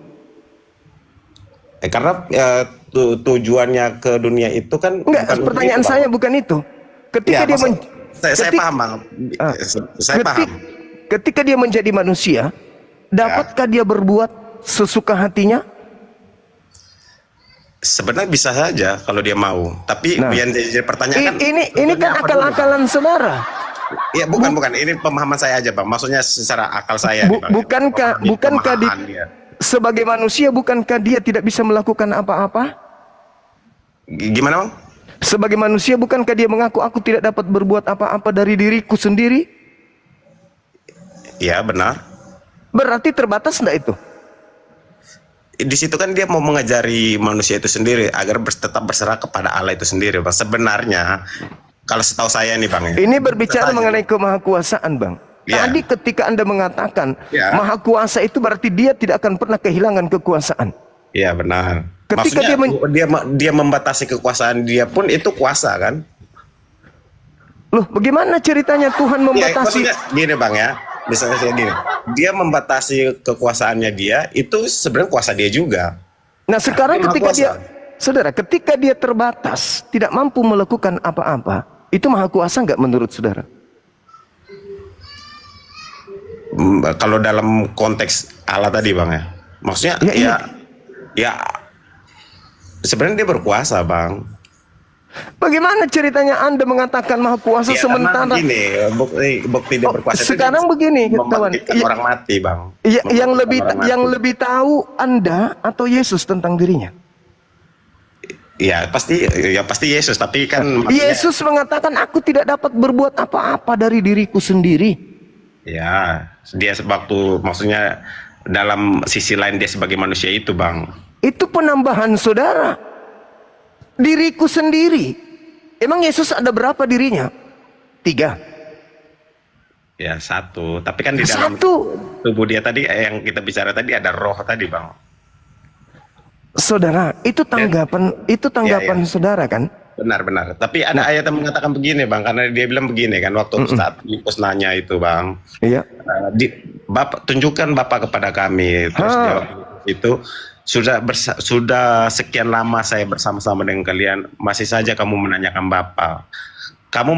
Ketika kamu melihat saya, itu kamu sudah melihat Bapa, dan aku dan Bapa adalah satu. Gimana tuh bang? Kamu melihat aku, kamu sama dengan melihat Bapa. Kamu membunuh aku sama dengan membunuh. Ya itu kan konteksnya beda bang. Beda. Gimana? Iya maksudnya begini. Kenapa ada ungkapan itu dari Yesus? Ya, karena Filipus ini, Pilatus apa? Siapa yang dipanggil di sana? Filipus ya? Filipus. Nah, Sudah sekian lama engkau bersama aku dengan Filipus. Kenapa kau masih minta? Tunjukkanlah Bapa itu. Ya. Sudah tahu Bapa itu tidak bisa dilihat, tidak bisa didengar, kau masih tanya mana Bapa itu? Itu kan bahlul. Seakan-akan Yesus ingin mengatakan itu. Sampai dia mengatakan, siapa yang melihat aku, itu sama halnya melihat Bapa. Karena apa yang aku katakan, itu ucapan Bapa. Apa yang aku kerjakan, itu adalah pekerjaan Bapa. Makananku adalah melakukan apa yang diperintahkan Bapa kepadaku. Iya benar, maksudnya begini Bang, bukan melihat dalam bentuk fisik tadi, ya melihat dalam bentuk yang Abang sebutkan tadi, entah ajaran tadi ya. Nah, sama berarti ketika murid-muridnya juga melakukan ajaran Yesus, siapa yang melihat Yesus, murid Yesus sama melihat Bapa berarti. Berarti tidak mengantarkan pemahaman kita bahwa Yesus itu adalah Tuhan. Tetapi karena dia adalah hanya wakil Tuhan. Siapa yang percaya kepada Yesus sama percaya kepada Bapa. Siapa yang kemudian mengikuti Yesus sama mengikuti Bapa. Tetapi orang yang berakal, saudara, meskipun Yesus itu berkata di gunung yang paling tinggi, kemudian menggunakan toa yang paling besar, sehingga seluruh manusia di dunia mendengarkan suaranya dengan berkata, hai seluruh manusia, dengarkanlah, aku ini adalah Yesus, akulah Tuhan pencipta langit dan bumi, tiada Tuhan selain aku. Maka orang yang berakal akan menghantarkan imannya dengan berkata, Yesus sedang menyatakan firman Tuhan. Dia tidak sedang menyatakan tentang dirinya. Kenapa? Karena yang kita lihat berkata seperti itu manusia. Sedangkan Tuhan itu bukan manusia. Di level yang lain, di ufuk yang berbeda, Yesus berkata, firman yang kau dengar dari mulutku itu bukan dari aku, tetapi dari Bapa yang mengutus aku. Yohanes 14 nomor 24. Jadi sekalipun Yesus mengatakan, dengarkanlah, akulah Tuhan, tidak ada Tuhan selain aku, sembahlah aku. Maka bukan berarti Yesus itulah Tuhan, yang harus disembah itu adalah Yesus. Tetapi dia sedang menyatakan firman Tuhan. Ingat saudara, di dalam pengakuan Yesus ketika Yesus ingin dilempari batu oleh orang oleh Yahudi di dalam Yohanes 10 nomor 30, 31, 32, 33. Yeah. Coba Anda lihat nomor 34-nya. Apa kata Yesus? Bukankah di dalam kitab Tauratmu dituliskan, siapapun yang diserahi tugas untuk menyampaikan firman, maka dia adalah Allah. Dan apa yang tertulis di dalam kitab suci tidak bisa dibatalkan. Berarti Yesus mengaku Tuhan, mengaku Elohim, karena dia sedang menyampaikan firman Tuhan. Sama seperti Nabi Musa. Nabi Musa juga mengatakan begitu. Aku ini adalah Elohim yang diutus kepada Fir'aun, dan Harun adalah nabiku. Dalam Al-Quran, innani anallah, la ilaha illa ana. Nabi Musa berkata seperti itu. Aku ini adalah Allah, aku ini adalah Elohim. Tidak ada Tuhan selain aku. Apakah kemudian Nabi Musa Tuhan? Bukan. Dia, Nabi Musa, sedang menyampaikan firman Tuhan. Dia, Yesus, sedang menyampaikan firman Tuhan. Makanya di dalam Yohanes 3 nomor 34 apa kata Yesus? Siapapun yang diserahi tugas untuk menyampaikan firman Allah, maka di dalam dirinya akan Tuhan berikan roh kepadanya dengan tak terhingga. Ada ayat di dalam Yohanes itu, firman itu bersama-sama dengan Allah, dan pada mulanya adalah firman. Firman itu bersama-sama dengan Allah, dan firman itu adalah Allah. Betul. Betul itu. Saya sepakat itu, Bang. Ketika alam semesta ini belum dijadikan, sebelum ciptaan ada di langit dan di bumi, Tuhan itu berdiri sendiri bersama dengan sifatnya. Sifat yang melekat pada diri Tuhan itu adalah sesuatu yang adalah merupakan hakikat yang ada pada diri Tuhan itu sendiri. Apa itu? Maha berkata-kata. Jadi yang dimaksud di situ adalah mulut. Kalau kita mendefinisikan sebagai makhluk, mulut. Coba Anda baca Yesaya 55 nomor 11. Apa yang keluar dari mulutku tidak akan kembali kepadaku dengan sia-sia, sebelum yang kuperintahkan itu terjadi, terkabulkan. Mazmur 33 nomor 9. Aku hanya memberi perintah, maka semuanya ada. Aku hanya berkata, maka semuanya tercipta. Jadi Yesus nih pada mulanya adalah firman. Firman yang bersama-sama dengan Tuhan. Firman itu kan bisa ucapan, bisa akal kan Bang ya? Ide, gagasan. Kalau kita ini telusuri ke secara etimologinya kan. Iya, dan kalau Kristen jujur dan memaksakan Yesus itu adalah Tuhan karena berdasarkan Yohanes 1 nomor 1, Yohanes 1 nomor 14, maka Kristen mulai hari ini juga harus jujur mengakui bahwa Pak Bom itu adalah Tuhannya Kristen. Kenapa bisa demikian? Karena Yesus sendiri yang mengatakan di dalam Matius 4 nomor 4, manusia, bom ada bukan hanya dari roti saja, tetapi dari setiap firman yang keluar dari mulut Tuhan. Berarti pada mulanya bom ini adalah firman yang keluar dari mulut Tuhan. Pada mulanya Maria hamil adalah firman yang diantarkan oleh malaikat Gabriel kepadanya. Wahai Maria, aku Gabriel memberitakan tentang kehamilanmu. Engkau akan hamil dan melahirkan seorang anak, hendaklah engkau menamainya Yesus. Yang datang kepada Maria melalui Gabriel itulah yang disebut firman. Maka pada mulanya adalah perkataan. Perkataan itu bersama-sama dengan Tuhan, dan perkataan itu telah menjadi daging. Yesus ini adalah perkataan. Maria hamil. Jadi mulanya itulah yang diterangkan dalam Al-Quran. Innama amruhu idza arada syai'an ayyakula lahu kun fayakun. Tuhan hanya memberi perintah. Jadi Pluto, jadi matahari, jadi laut, jadi langit jadi. Itulah kemahakuasaan Tuhan. Ketika Maria tanpa suami hamil tanpa suami, lahirlah Yesus. Jadi menciptakan sesuatu kayak bim salah bim, misalnya jadi botol gitu. Iya, itulah Tuhan. Kalau gitu dalam sains itu sendiri, maksudnya dalam penelitiannya dia ibarat kata tuh begini, sains itu kayak mencari cara penelitian, cara bekerjanya dunia atau cara terjadinya dunia. Artinya ada proses di situ, Bang. Bukan langsung bim salah bim jadi pak, ya kan? Kalau dia bim salah bim langsung, maksudnya kalau misalnya kata Tuhan jadilah bumi, artinya tidak ada proses penciptaan. Sama seperti kita cipta HP. Dalam penciptaan HP itu kan pasti ada proses, entah dari buat casingnya, layarnya, maksudnya ada proses di situ, ya kan? Betul, Bang. Makanya dikatakan di dalam agama Anda ada yang disebut kitab Kejadian. Apa itu maksudnya? Kitab penciptaan. Berapa hari Tuhan mencipta? 6 hari. Proses dong. Kan proses. Tetapi di sisi lain Mazmur 33 nomor 9, aku Tuhan hanya memberi perintah maka semuanya jadi. Apakah sesederhana itu? Ya tidak dong. Karena ada proses. Sama seperti Quran. Semuanya hanya mengatakan jadi maka jadi. Mazmur 3:9, jadi maka jadi.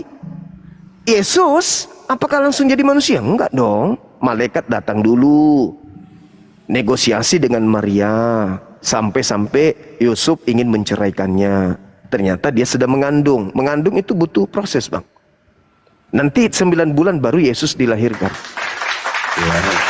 Firman setelah menjadi manusia keluar, enggak langsung berkumis. Bayi dulu, Bang. Butuh proses. Jadi kalau Anda mengatakan bahwa Yesus itu adalah firman, bahwa dia adalah Tuhan, itu kesalahan fatal. Yesus memang pada mulanya firman. Alam semesta ini pada mulanya firman. Firman itu apa sih menurut Kristen? Firman itu menurut ilmu itu adalah perkataan atau kata. Firman Tuhan artinya perkataan Tuhan. Ketika Tuhan berfirman, maka Tuhan sedang berkata. Pada mulanya adalah kata. Kata ini terimplementasi menjadi nyata. Kalau manusia mengatakan, jadilah sapi. Manusia tidak punya kuasa, maka perkataannya tidak tercipta, tidak terjadi. Tapi kalau Tuhan mengatakan jadilah sapi, jadi sapi, Bang. Makanya di dalam Yesaya 66 nomor 11, apa yang keluar dari mulutku tidak akan kembali sia-sia sebelum yang kuucapkan itu terjadi. Nah, bagaimana dengan Yesus untuk membuktikan bahwa dia bukan firman, tetapi dia adalah makhluk ciptaan yang berasal dari firman? Baca Yohanes 8 nomor 42. Apa kata Yesus di sana? Aku datang bukan atas kehendakku sendiri. Berarti Yesus ini adalah ciptaan. Karena yang bukan ciptaan itulah yang berkehendak. Kalau Yesus adalah Bapa itu sendiri, Yesus adalah pencipta itu sendiri, maka Yesus akan mengatakan, aku datang atas kehendakku sendiri. Karena siapa yang menghendaki dia menjadi manusia? Apakah Yesus atau bukan Yesus? Bukan Yesus. Berarti yang bukan Yesus ini ya bukan Yesus dong. Aku datang menjadi manusia bukan atas kehendakku. Lalu atas kehendak siapa? Ya oknum lain. Memang ada berapa kehendak pada diri Tuhan? Ada 2. Kalau pada diri Tuhan ada 2 kehendak, bahaya itu bang. Tuhan yang satu berkehendak menurunkan hujan. Tuhan yang satu menghendak jangan turunkan hujan. Tuhan yang satu mengatakan kiamat. Yang satu bertahan jangan terjadi perang Tuhan. Jadi Tuhan itu hanya ada satu kehendak. Alhasil Yesus menjadi manusia bukan atas kehendaknya. Berarti dia bukanlah Tuhan. Dia bukan Alfa. Dia bukan Omega. Pernyataan dia bang. Yang menganggapnya kemudian Alfa dan Omega siapa? Yaitu tadi yang harus diwanti-wanti oleh murid Yesus. Waspadalah kepada penyesat yang datang kepadamu. Coba, ini kesimpulan saya terakhir. Dengarkan saya bang. Kalau Anda kumpulkan semua tinta merah yang ada di Bible, Anda susun mulai dari A sampai Z. Adakah yang bisa menghantarkan kita menuhankan dia? Tidak ada. Apa? Sedangkan dia sudah tutup sampul buku pengajarannya kepada Bani Israel di Yohanes 17:8. Segala tinta merah yang engkau berikan kepadaku telah aku berikan kepada muridku Bani Israel. Dan setelah tinta merah itu mereka terima seluruhnya, mereka percaya dengan pasti bahwa engkaulah yang telah mengutus aku. Ini Rasulullah. Nah, kenapa kemudian tinta merah ini tertafsir, tersiar bahwa dia adalah Tuhan? Karena adanya bumbu-bumbu dari Kristus palsu yang datang mengatakan dia Tuhan, dia adalah korban penebus dosa, dengan kasihnya dia datang blak blak blak blak blak blak blak blak blak blak. Itulah yang membuatnya menjadi Kristus untuk kalian Kristen. Sekali lagi saya katakan, Yesus berkata, segala tulisan tinta merah telah aku berikan kepada muridku dan mereka telah menerimanya dan mereka telah percaya dengan pasti bahwa engkaulah yang telah mengutus aku. Menurut murid Yesus yang bertetangga dengan Yesus, yang satu piring dengan Yesus, yang satu selimut dengan Yesus, yang satu saman dengan Yesus, mereka semua telah percaya dan menerima firman yang terlontar dari mulut Yesus, dan implementasi dari kepercayaannya itu adalah mereka percaya Yesus itu Rasul utusan Tuhan. Selesai. Titik.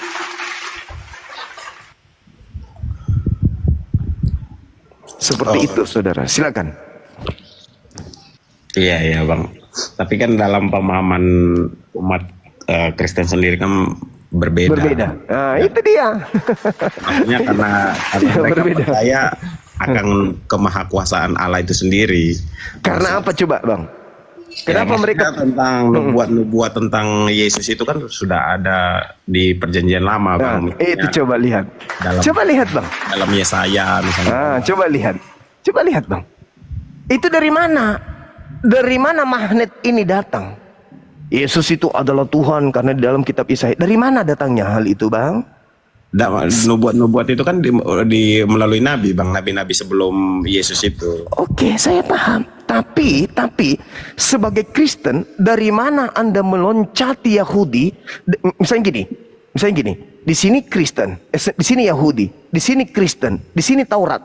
Kristen di sini dia loncati pagar Yahudi, mengambil kitab itu. Oh, ini adalah nubuat. Sedangkan Yahudi sang pemilik kitab, ketika ingin menyalibkan Yesus, sedikit pun tidak pernah melirik tanah untuk menyalibkan. Anda baca di Yohanes 11 bang, nomor 45 sampai nomor 57. Sabar dulu bang, aku potong dulu bang. Gini, di dalam Taurat itu kan Yahudi juga kan pakai Taurat yang sama dengan Kristen, cuman silakan berbeda. Silakan saudara, silakan. Tapi ingat,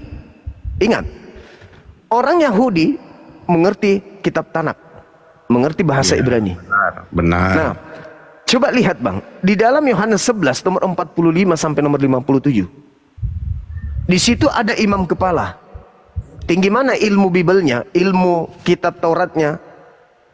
Imam kepala dengan pendeta-pendeta. Yohanes berapa bang? Yohanes 11 nomor 45 sampai nomor 57. Di situ ada imam kepala, di situ ada orang Farisi, di situ ada orang Yahudi, di situ ada Mahkamah Agung, di situ ada imam kepala. Dibuka aja Dinda, biar saya nggak ngantuk. Ada imam kepala. Bagus. Di situ ada imam kepala. Kira-kira orang Yahudi, orang Farisi, Mahkamah Agama, kemudian imam kepala, dari 5 komponen ini, yang mana yang pendeta kalahkan ilmunya tentang kitabnya mereka? Ada? Memang nggak ada Bang, tapi kan Nggak ada. Di dalam ayat lain. Memang Allah sendiri sengaja menutup hati mereka agar nubuat itu terjadi.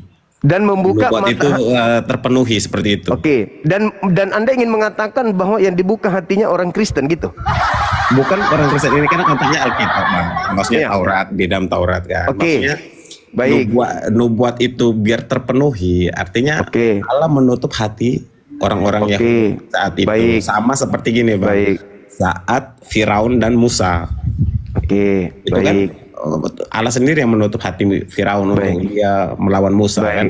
Baik. Sekarang begini kawan. Yang pertama kali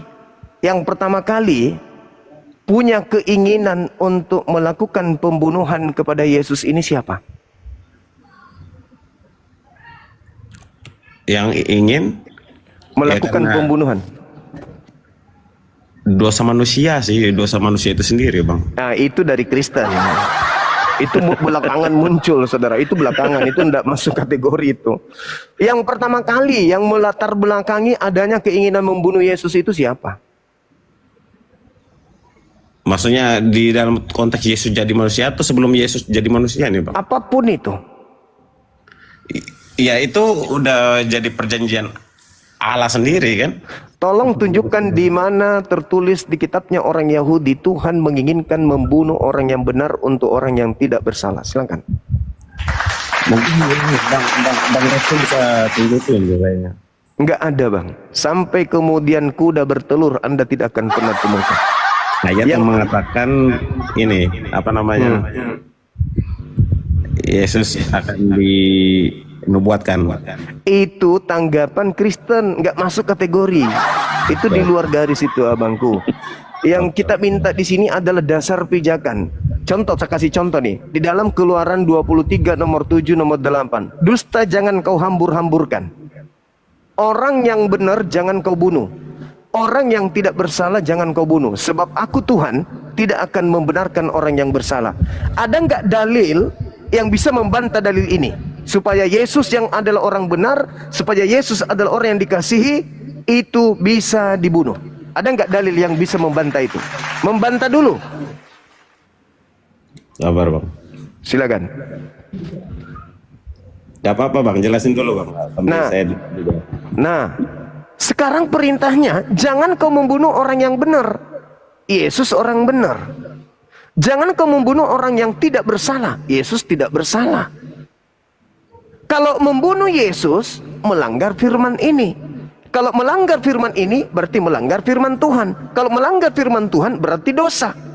Berarti menyalib Yesus bukan menebus dosa, tapi melahirkan dosa. Tapi itu kan atas kehendak dia juga, atas kehendak Allah itu sendiri juga kan. Itu makanya saya minta, di mana data yang bisa membantah Tuhan dengan bantahan Tuhan sendiri? Bunuhlah orang benar. Di mana itu tertulis? Sabar, Bang, nyari dulu, Bang. Gak ada, Bang, sampai ular punya ketek. Kenapa termute?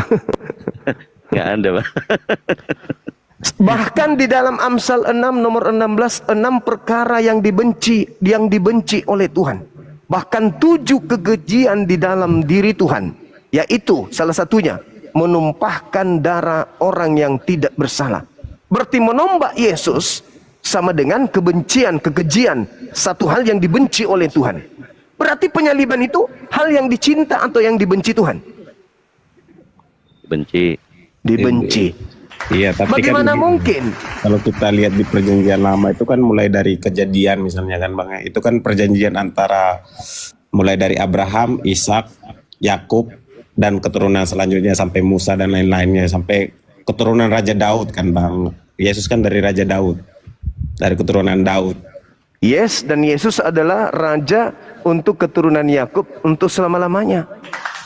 Ya, maksudnya di situ kan ada perjanjian tuh, misalnya kayak dalam kejadian 49 ayat 10.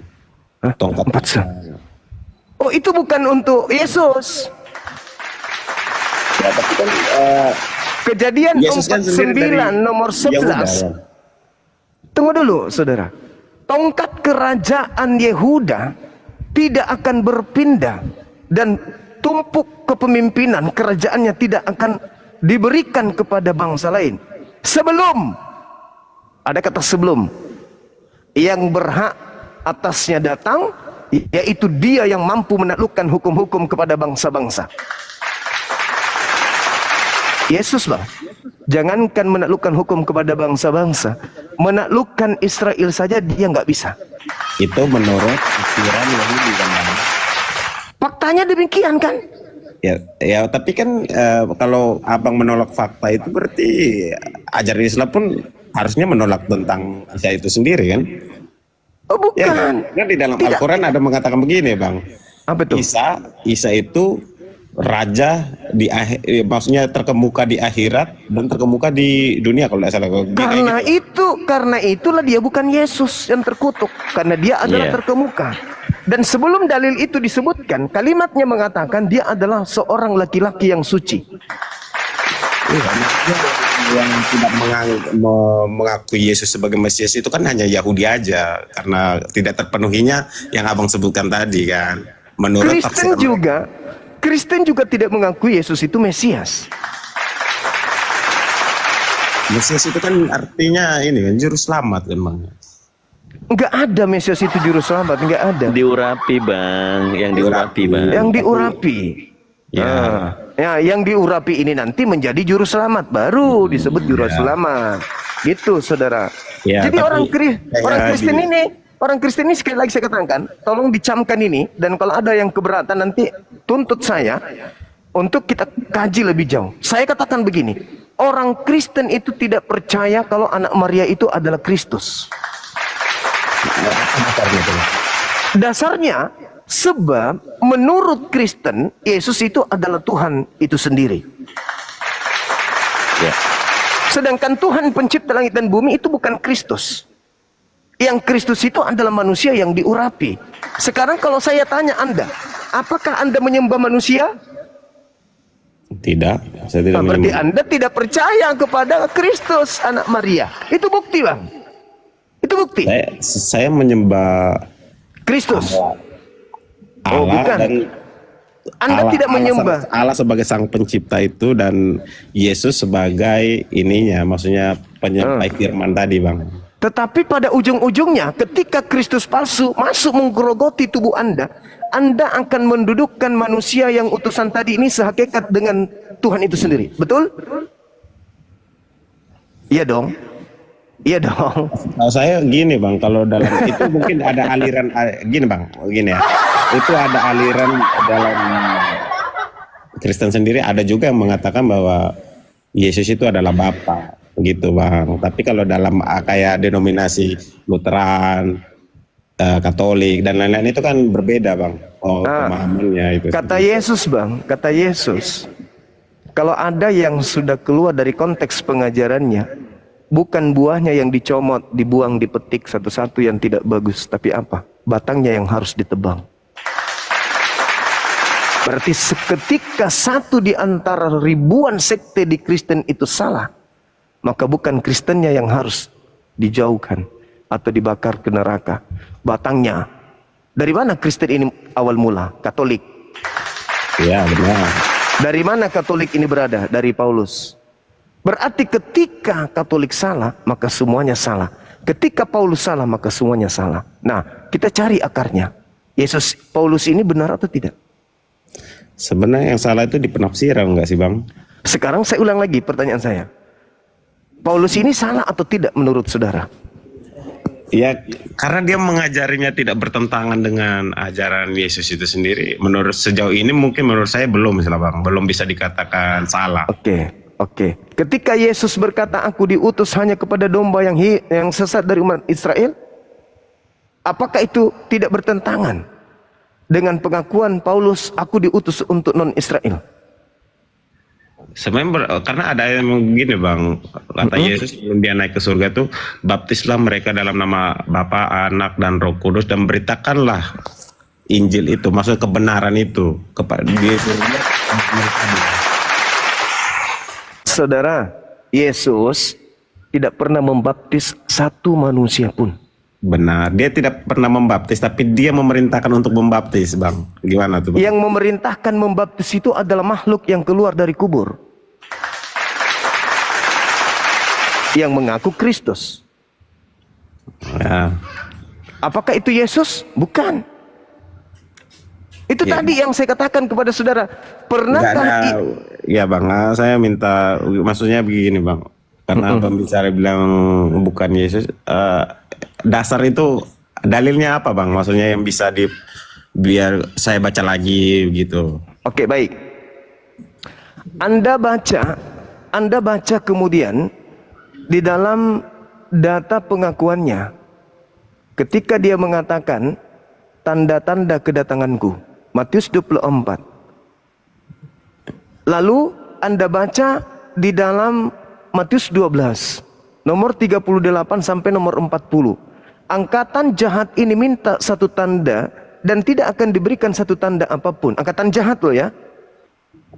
Selain tanda Yunus, sebab Yunus 3 hari 3 malam dalam perut ikan, demikian juga anak manusia 3 hari 3 malam dalam perut bumi. Itu tanda untuk siapa, Bung? Harus saya baca dulu, Bang, ya. Iya, silakan. Baru Angkatan jahat, Pak. Bang Ferry, syukran. pada waktu itu berkatalah beberapa ahli Taurat. Itu tanda untuk angkatan jahat. Kepada Yesus, orang Farisi. Tapi jawabnya kepada mereka, angkatan yang jahat dan tidak setia ini menuntut suatu tanda.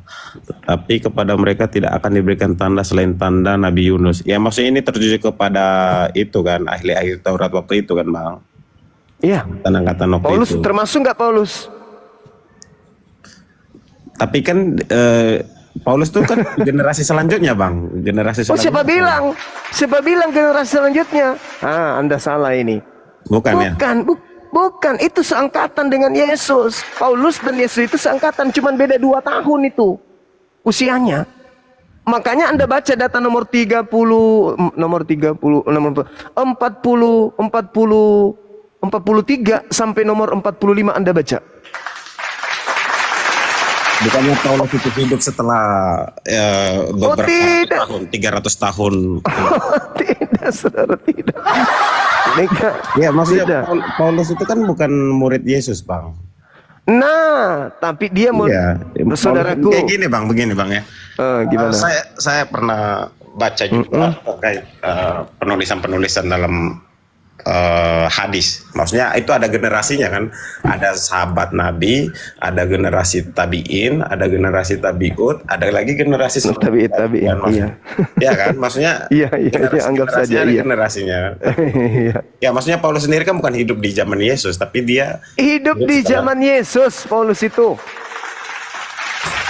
Tapi kalau Yesus saya historinya dia hidupnya 3 tahun Masehi setelah Yesus. Yesus kan hidup sebelumnya itu, Bang. Oh enggak, saudaraku. Paulus menulis surat pertama kali itu tahun 50 Masehi. 50? Pertama kali 50 Masehi. Ya, Yesus. Dia nulis surat Galatia. Yesus kan Masehi itu kan dihitung dari lahirnya Yesus. 1 Masehi. Iya, dia 50. Ya, artinya kalau 1 Mas.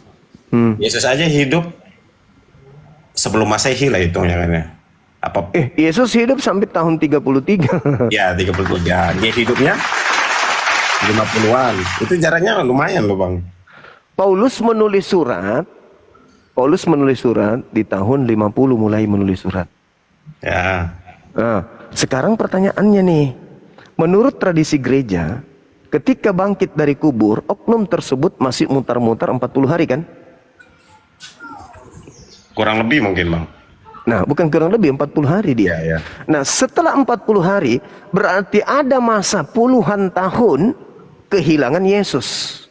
Di bumi nggak ada Yesus.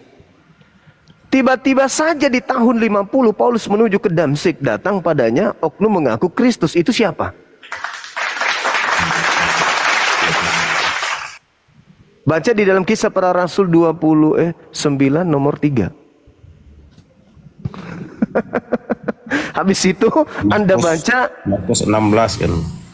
16 nomor 12 itu ketika dia mengaku bertemu dengan Yesus dalam rupa lain. Dia menampakkan diri emang. Iya. Nah, pertanyaannya ini Kristus yang mana? Sedangkan Yesus sudah terangkat di langit. Turun lagi dia, Yesus turun. Di ayat berapa Bang yang maksudnya konteksnya mana nih Bang? Coba Kisah Para Rasul 9 nomor 3 bunyinya apa, Dinda? Kisah Para Rasul. Iya. Berapa Bang? Perjalanannya ke Damsyik ketika ia sudah dekat kota itu, tiba-tiba cahaya memancar dari langit mengelilingi dia. Menuju ke Damsyik. Yesus menubuatkan apa? Apabila ada orang mengaku bertemu dengan Mesias di padang gurun, jangan kamu percaya. Iya, cahaya Paulus mengaku bertemu Kristus di padang gurun. Ya, maksudnya itu kan dalam penglihatan aja Bang, bukan benar-benar ini. Iya, dia betul. Dia kayak kita manusia ini kan. Betul. Setelah itu dia ngajarkan enggak bahwa aku ini utusan Yesus? Ya, dia kan memang mengajar kalau dia Rasul Yesus kan. Nah, sekarang pertanyaan saya, siapa yang ditemuinya di sana? Ya penglihatan tadi Bang, penglihatan. Siapa itu? Siapa itu? Penglihatan dari Allah itu sendiri. Kristus kan? Iya. Nasihat Yesus percaya atau jangan percaya? Ya kan penglihatan, maksudnya apa yang diajarin dia kan? Maksudku kawan, Yesus menasihati muridnya percaya atau jangan percaya? Jangan percaya kepada orang yang mengaku menjadi Mesias. Jangan percaya. Orang yang mengaku Mesias Bang. Iya, berarti ketika orang itu datang kepada Paulus, akulah Kristus yang kau aniaya. Percaya atau jangan percaya? Nah ini konteksnya dia maksudnya ini Bang, itu kan penglihatan ya Bang. Iya betul. Dengarkan Bang, Matius 24 nomor 24. Sebab Kristus palsu akan datang melakukan banyak mujizat. Jadi kalau dia bermujizat datang hanya berupa cahaya dan suara, boleh nggak? Iya Mas, tapi kan yang dari itu maksudku itu nggak bertentangan dengan Injil Matius Markus tadi Bang. Gimana ceritanya tidak bertentangan? Yesus mengatakan, apabila ada orang mengaku ada Mesias di sini, ada Mesias di sana, jangan kau percaya. Sebab Kristus palsu akan datang melakukan banyak mujizat sekiranya mungkin menyesatkan banyak orang. Camkanlah, aku telah mengatakannya kepadamu terlebih dahulu. Jadi apabila ada orang berkata ada Mesias di padang gurun, ada Mesias dalam bilik rahasia, jangan kamu percaya. Tolong tunjukkan siapa yang pernah mengaku bertemu dengan Mesias di padang gurun. Satu.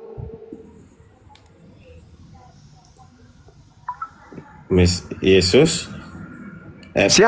Siapa orang yang pernah mengaku melihat Kristus di padang gurun? Satu. Kurang tahu tuh Bang, siapa coba Abang sebutkan. Paulus. Makanya dari Kristus mengakunya melihat langsung atau seperti penglihatan Bang, kayak bukan begitu polanya kawan. Siapapun yang mengaku bertemu, mengaku ketemu, mengaku dapat ilham, mengaku dapat firman dari Yesus, jangan kau percaya. Itu perintahnya Bang. Nah, apa buktinya kalau Paulus itu bertemu dengan Kristus? Apa buktinya? Dia menerima 13 buku dari Kristus palsu tersebut. Dari mana Paulus menerima 13 bukunya ini? Dari Yesus anak Maria? Mustahil. Iya, tapi kan ada juga ayat yang begini Bang, yang mengatakan ya, kalian ini, dia ngomong sama muridnya, kalian itu akan diurapi, akan dibimbing oleh Roh Kudus untuk memberitakan kebenaran itu tentang Yesus tadi. Saudara, yang dimaksud Roh Kudus itu nabi. Ya, tapi dasarnya di situ kan dia berbicara kepada murid-muridnya waktu itu, Pak. Iya, yang dimaksud Roh Kudus itu nabi, kawan. Dinda coba buka Nehemia 9 nomor 30, mudah-mudahan saya nggak salah. Sabar ya. Nehemia 9 30 coba deh. Sabar ya. Habis ini saya pamit maghrib. Kalau dalam pemahaman Kristen kan Roh Kudus. Ya, saya baca dulu Pak Alek ya. Namun bertahun-tahun lamanya engkau melanjutkan sabarmu terhadap mereka. Dengan rohmu engkau memperingatkan mereka, yakni dengan perantaraan para nabimu. Tetapi mereka tidak menghiraukannya sehingga engkau menyerahkan mereka ke tangan bangsa-bangsa segala negeri. Berarti roh Tuhan itu adalah nabi kan? Nabi. Sekarang buka Bilangan 11 nomor 25. Enggak, Bang. Kalau perjanjian lama dalam agama Kristen kan gini, Bang. Dia bernubuatnya ke nabi-nabi yang sampai ke Yesus itu kan. Enggak, kita berbicara mengenai roh kebenaran atau Roh Kudus. Bilangan berapa, Bang?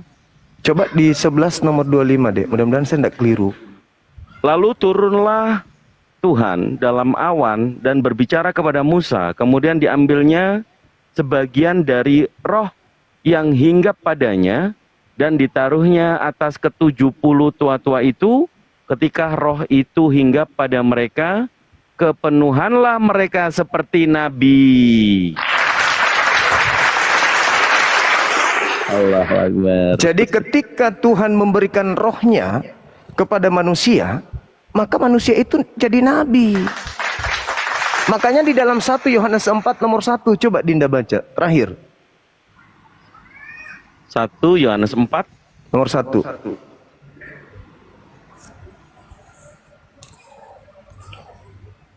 Saudara-saudaraku yang kekasih, janganlah percaya akan setiap roh, tetapi ujilah roh-roh itu, apakah mereka berasal dari Elohim, sebab banyak nabi-nabi palsu yang telah muncul dan pergi ke seluruh dunia. Berarti roh itu identik dengan nabi. Kalau dia roh dari Tuhan, dia nabi Tuhan. Tapi kalau dia roh dari iblis, maka dia nabi palsu. Itulah yang dikatakan oleh Yesus. Nah sekarang yang datang kepada Paulus ini roh atau bukan? Ya, kalau kata Abang tadi roh kan. Roh. Uji dong. Apakah Paulus ini nabi palsu atau bukan? Makanya diuji dalam ini, Bang. Tulisan-tulisan dia itu bertentangan nggak dengan ajaran Yesus melalui kitab Injil Matius tadi. Mau diuji Paulus ini? Iya, kan tulisannya bisa dikanonisasi itu kan karena apakah dia dari Tuhan atau bukan? Pertanyaan saya, di mana Tuhan mengajarkan untuk tidak bersunat?